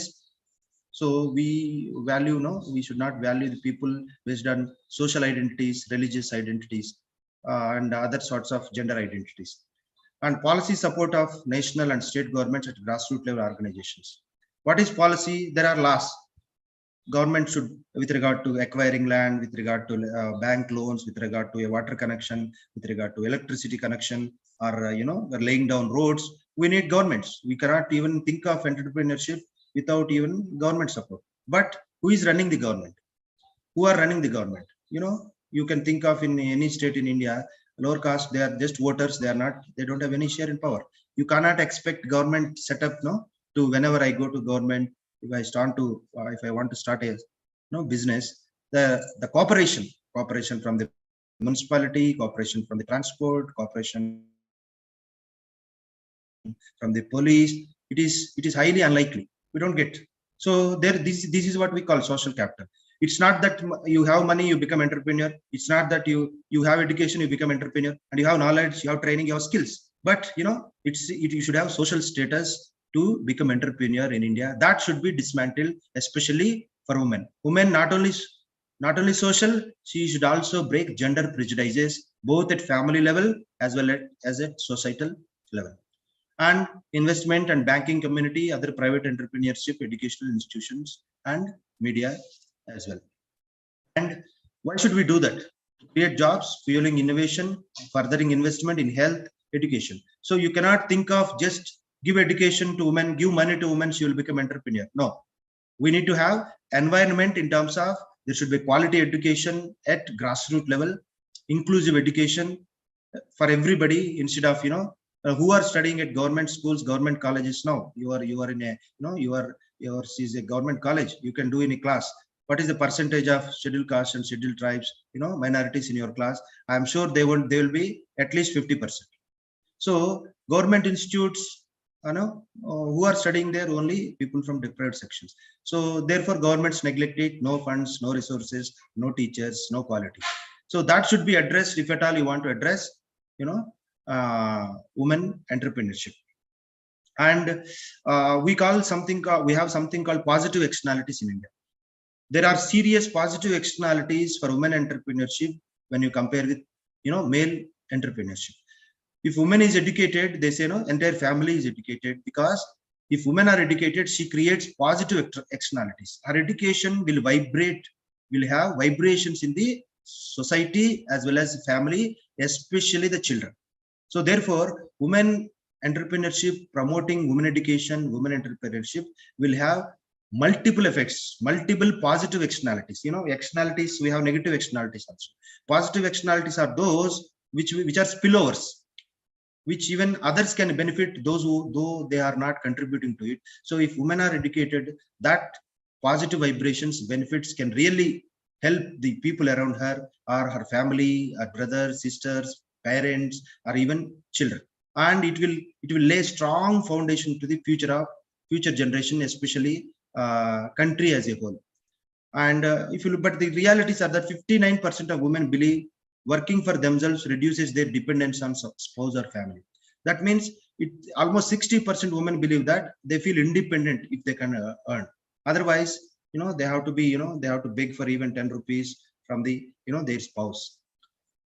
And encouraged in, so these are some fields where they can be encouraged in, like beauty products, women focused business schools. It's not that they should do this only, they can also do that. Eco-friendly sanitary products and innovative kitchen products.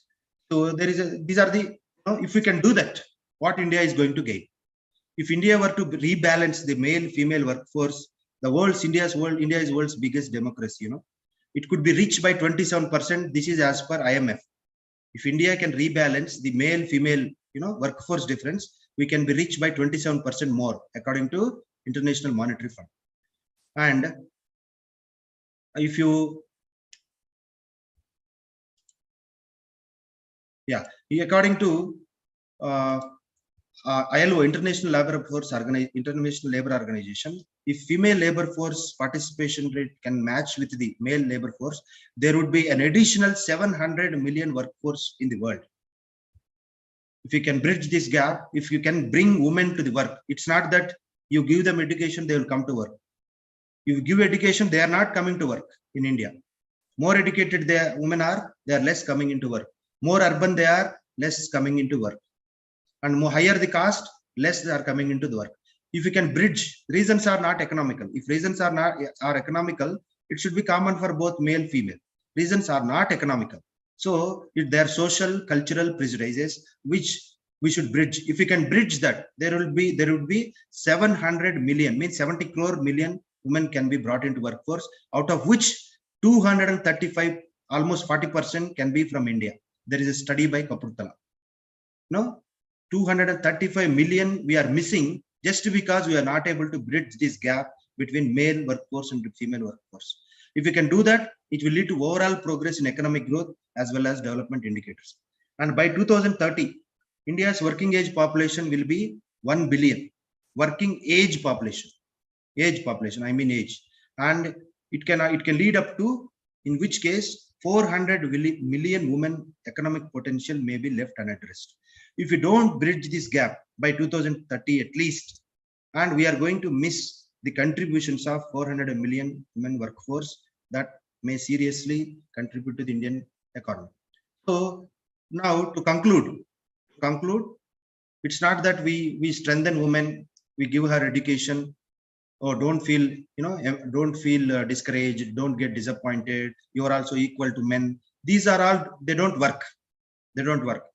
All of our religions are patriarchal. No religion is established by male. So you are part of religion and you want to be empowered, economically. It's a dichotomy. It's opposite, contradicting. So it is cultural conundrum. Means cultural, a puzzle which needs to be broken.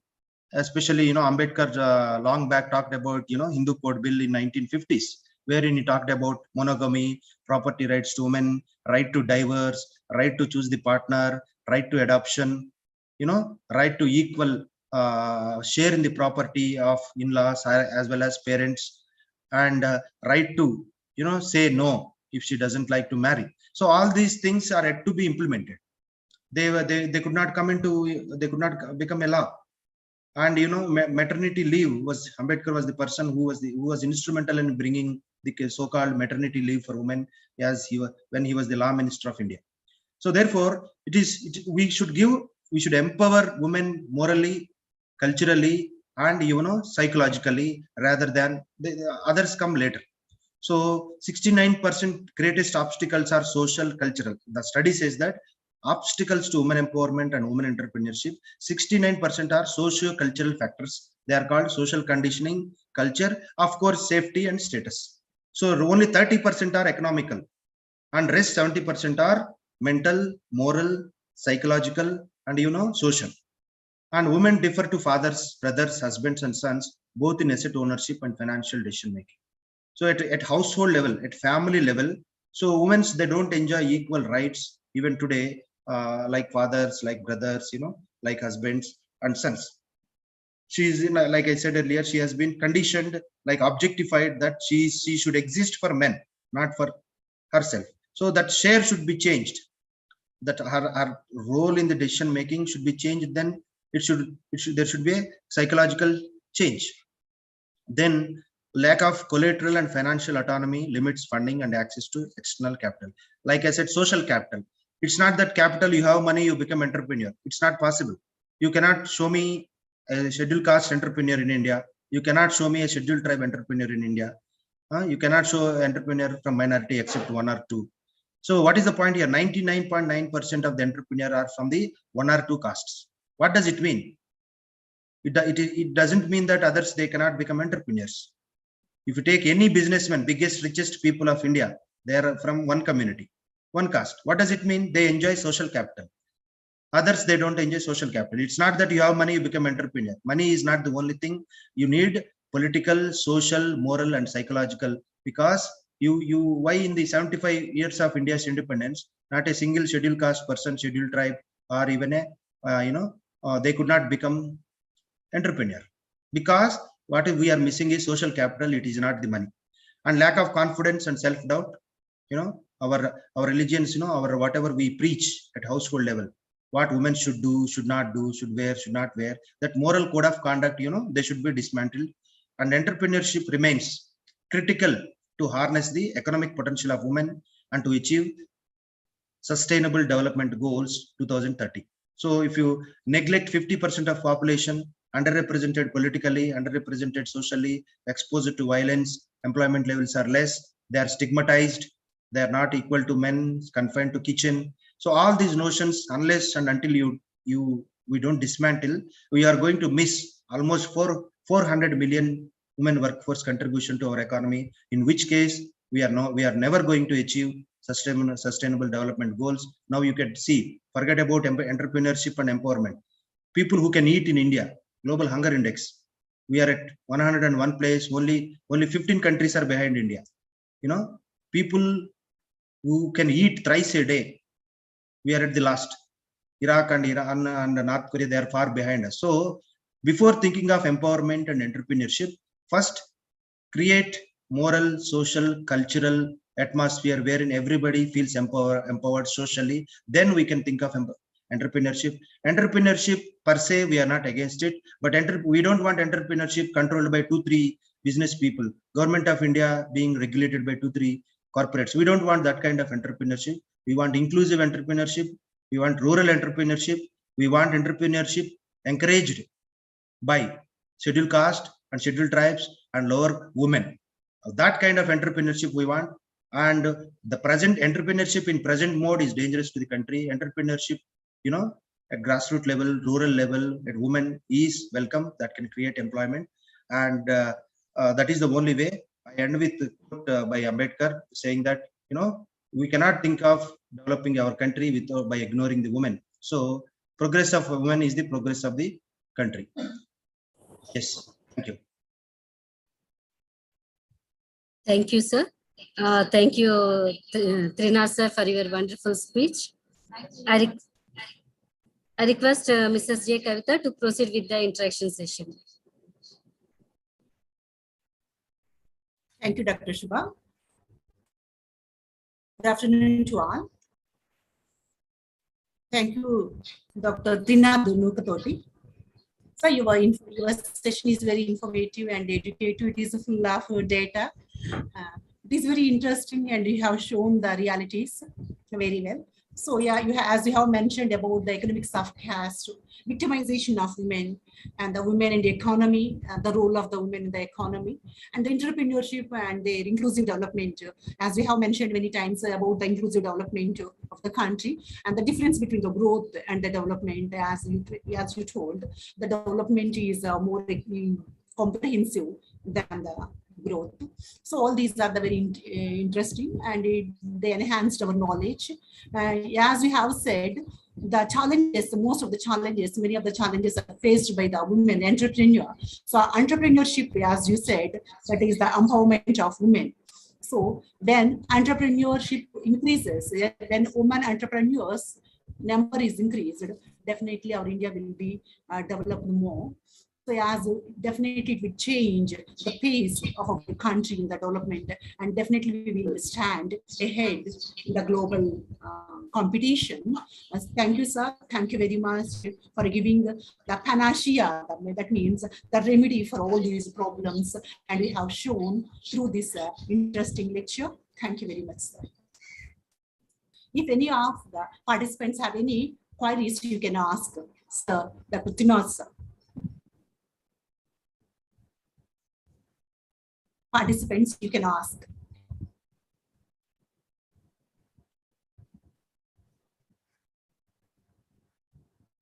You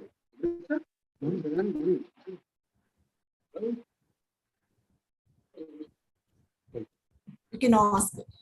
You can post in the chat box also if you have any. So here is a question, sir. I shall read out. Women seem to be far weaker regarding the business than men. It is not.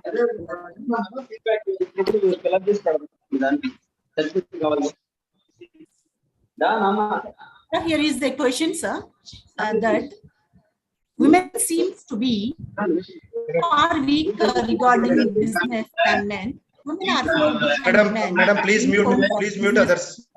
Please mute others. Madam, you please unmute yourself, madam. Kavita ma'am. Sorry, sir. Yes. I can read the question. Yes, sir. Sir, here is the question. Women seems to be far weaker regarding business than men. Women are far behind men in terms of business, particularly in India.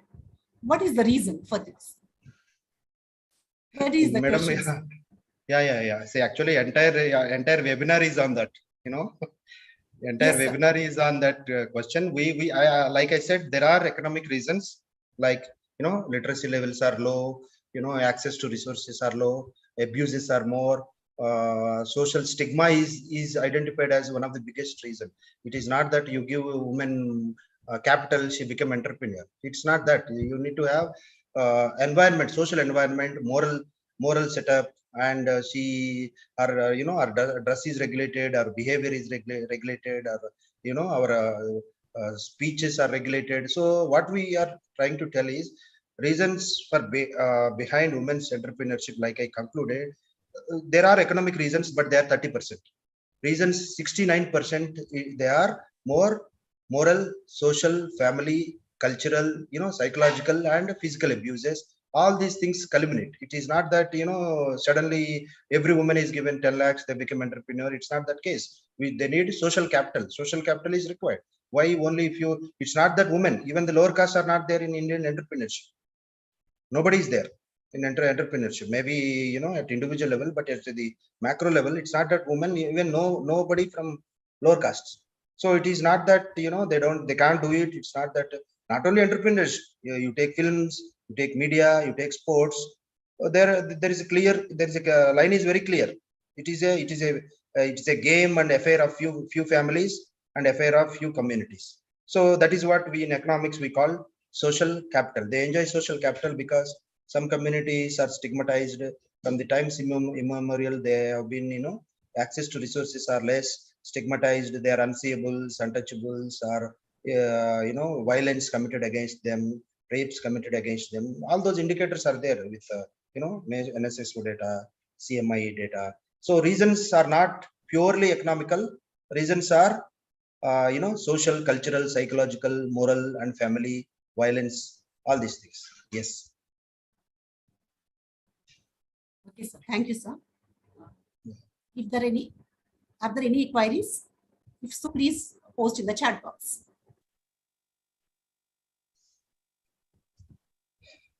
I think there are no queries, sir. So as you said, as the woman is empowered, the whole family will be empowered, and the whole family is empowered. The whole nation automatically will be empowered. So thank you, sir, for your interesting and informative session. Thank you very much, sir. So as we have mentioned, the panacea is very interesting, sir. Thank you very much. The session will be continued by Dr. Shubha. Thank you, Kavita madam. Now I request Dr. B. Sudhakar Rao, Department of Economics, to propose vote of thanks. Sudhakar sir, please proceed. Okay, madam. Thank you. On behalf of the organizing, myself, Dr. Sudhakar, on behalf of the organizing team, it is privileged to propose a formal vote of thanks. It is a great move by our department as well as the Women Empowerment Cell to organize an international webinar on women empowerment and challenges and opportunities. It is a very interesting topic, especially today. Our principal madam is the inaugural speaker for this session. She delivered all the importance of the women entrepreneurs in India, especially the keynote speaker by Dr. Surekha, visiting professor, California Lutheran University, USA. She elaborately discussed about the opportunities and challenges. Personally, thanks to her to elaborately and each and every point explained by her. And again, Dr. Trinod N, Assistant Professor, Central University of Karnataka, he delivered a special address, especially dynamics of women entrepreneurship in India. The lack of entrepreneurship is not only the capital, but also the social status. We covered all the aspects regarding the social and cultural as well as the economic aspects. This is a more elaborately discussed this topic. We have thanks to each and every person, those who are participated in the webinar. On behalf of the organizing team, I shall thanks to each and everybody. Thank you, madam. Thank you. Thank you, Sudhakar sir. Thank you all for attending our webinar on women entrepreneurship, opportunities and challenges, and make it a grand success. I hope you all had a wonderful time. And I think everybody here has learned something from this. Please fill the feedback forms to get certificates. We'll share the feedback form link in WhatsApp groups a little later. Have a wonderful day. 1 minute, madam. Already the feedback form also has posted in chat box. So you can feedback, you can give your feedback to that. And also, as madam said, we'll also post it in the WhatsApp group also. Thank you. Thank you for making this webinar a grand success. Thank you all. Thank you all.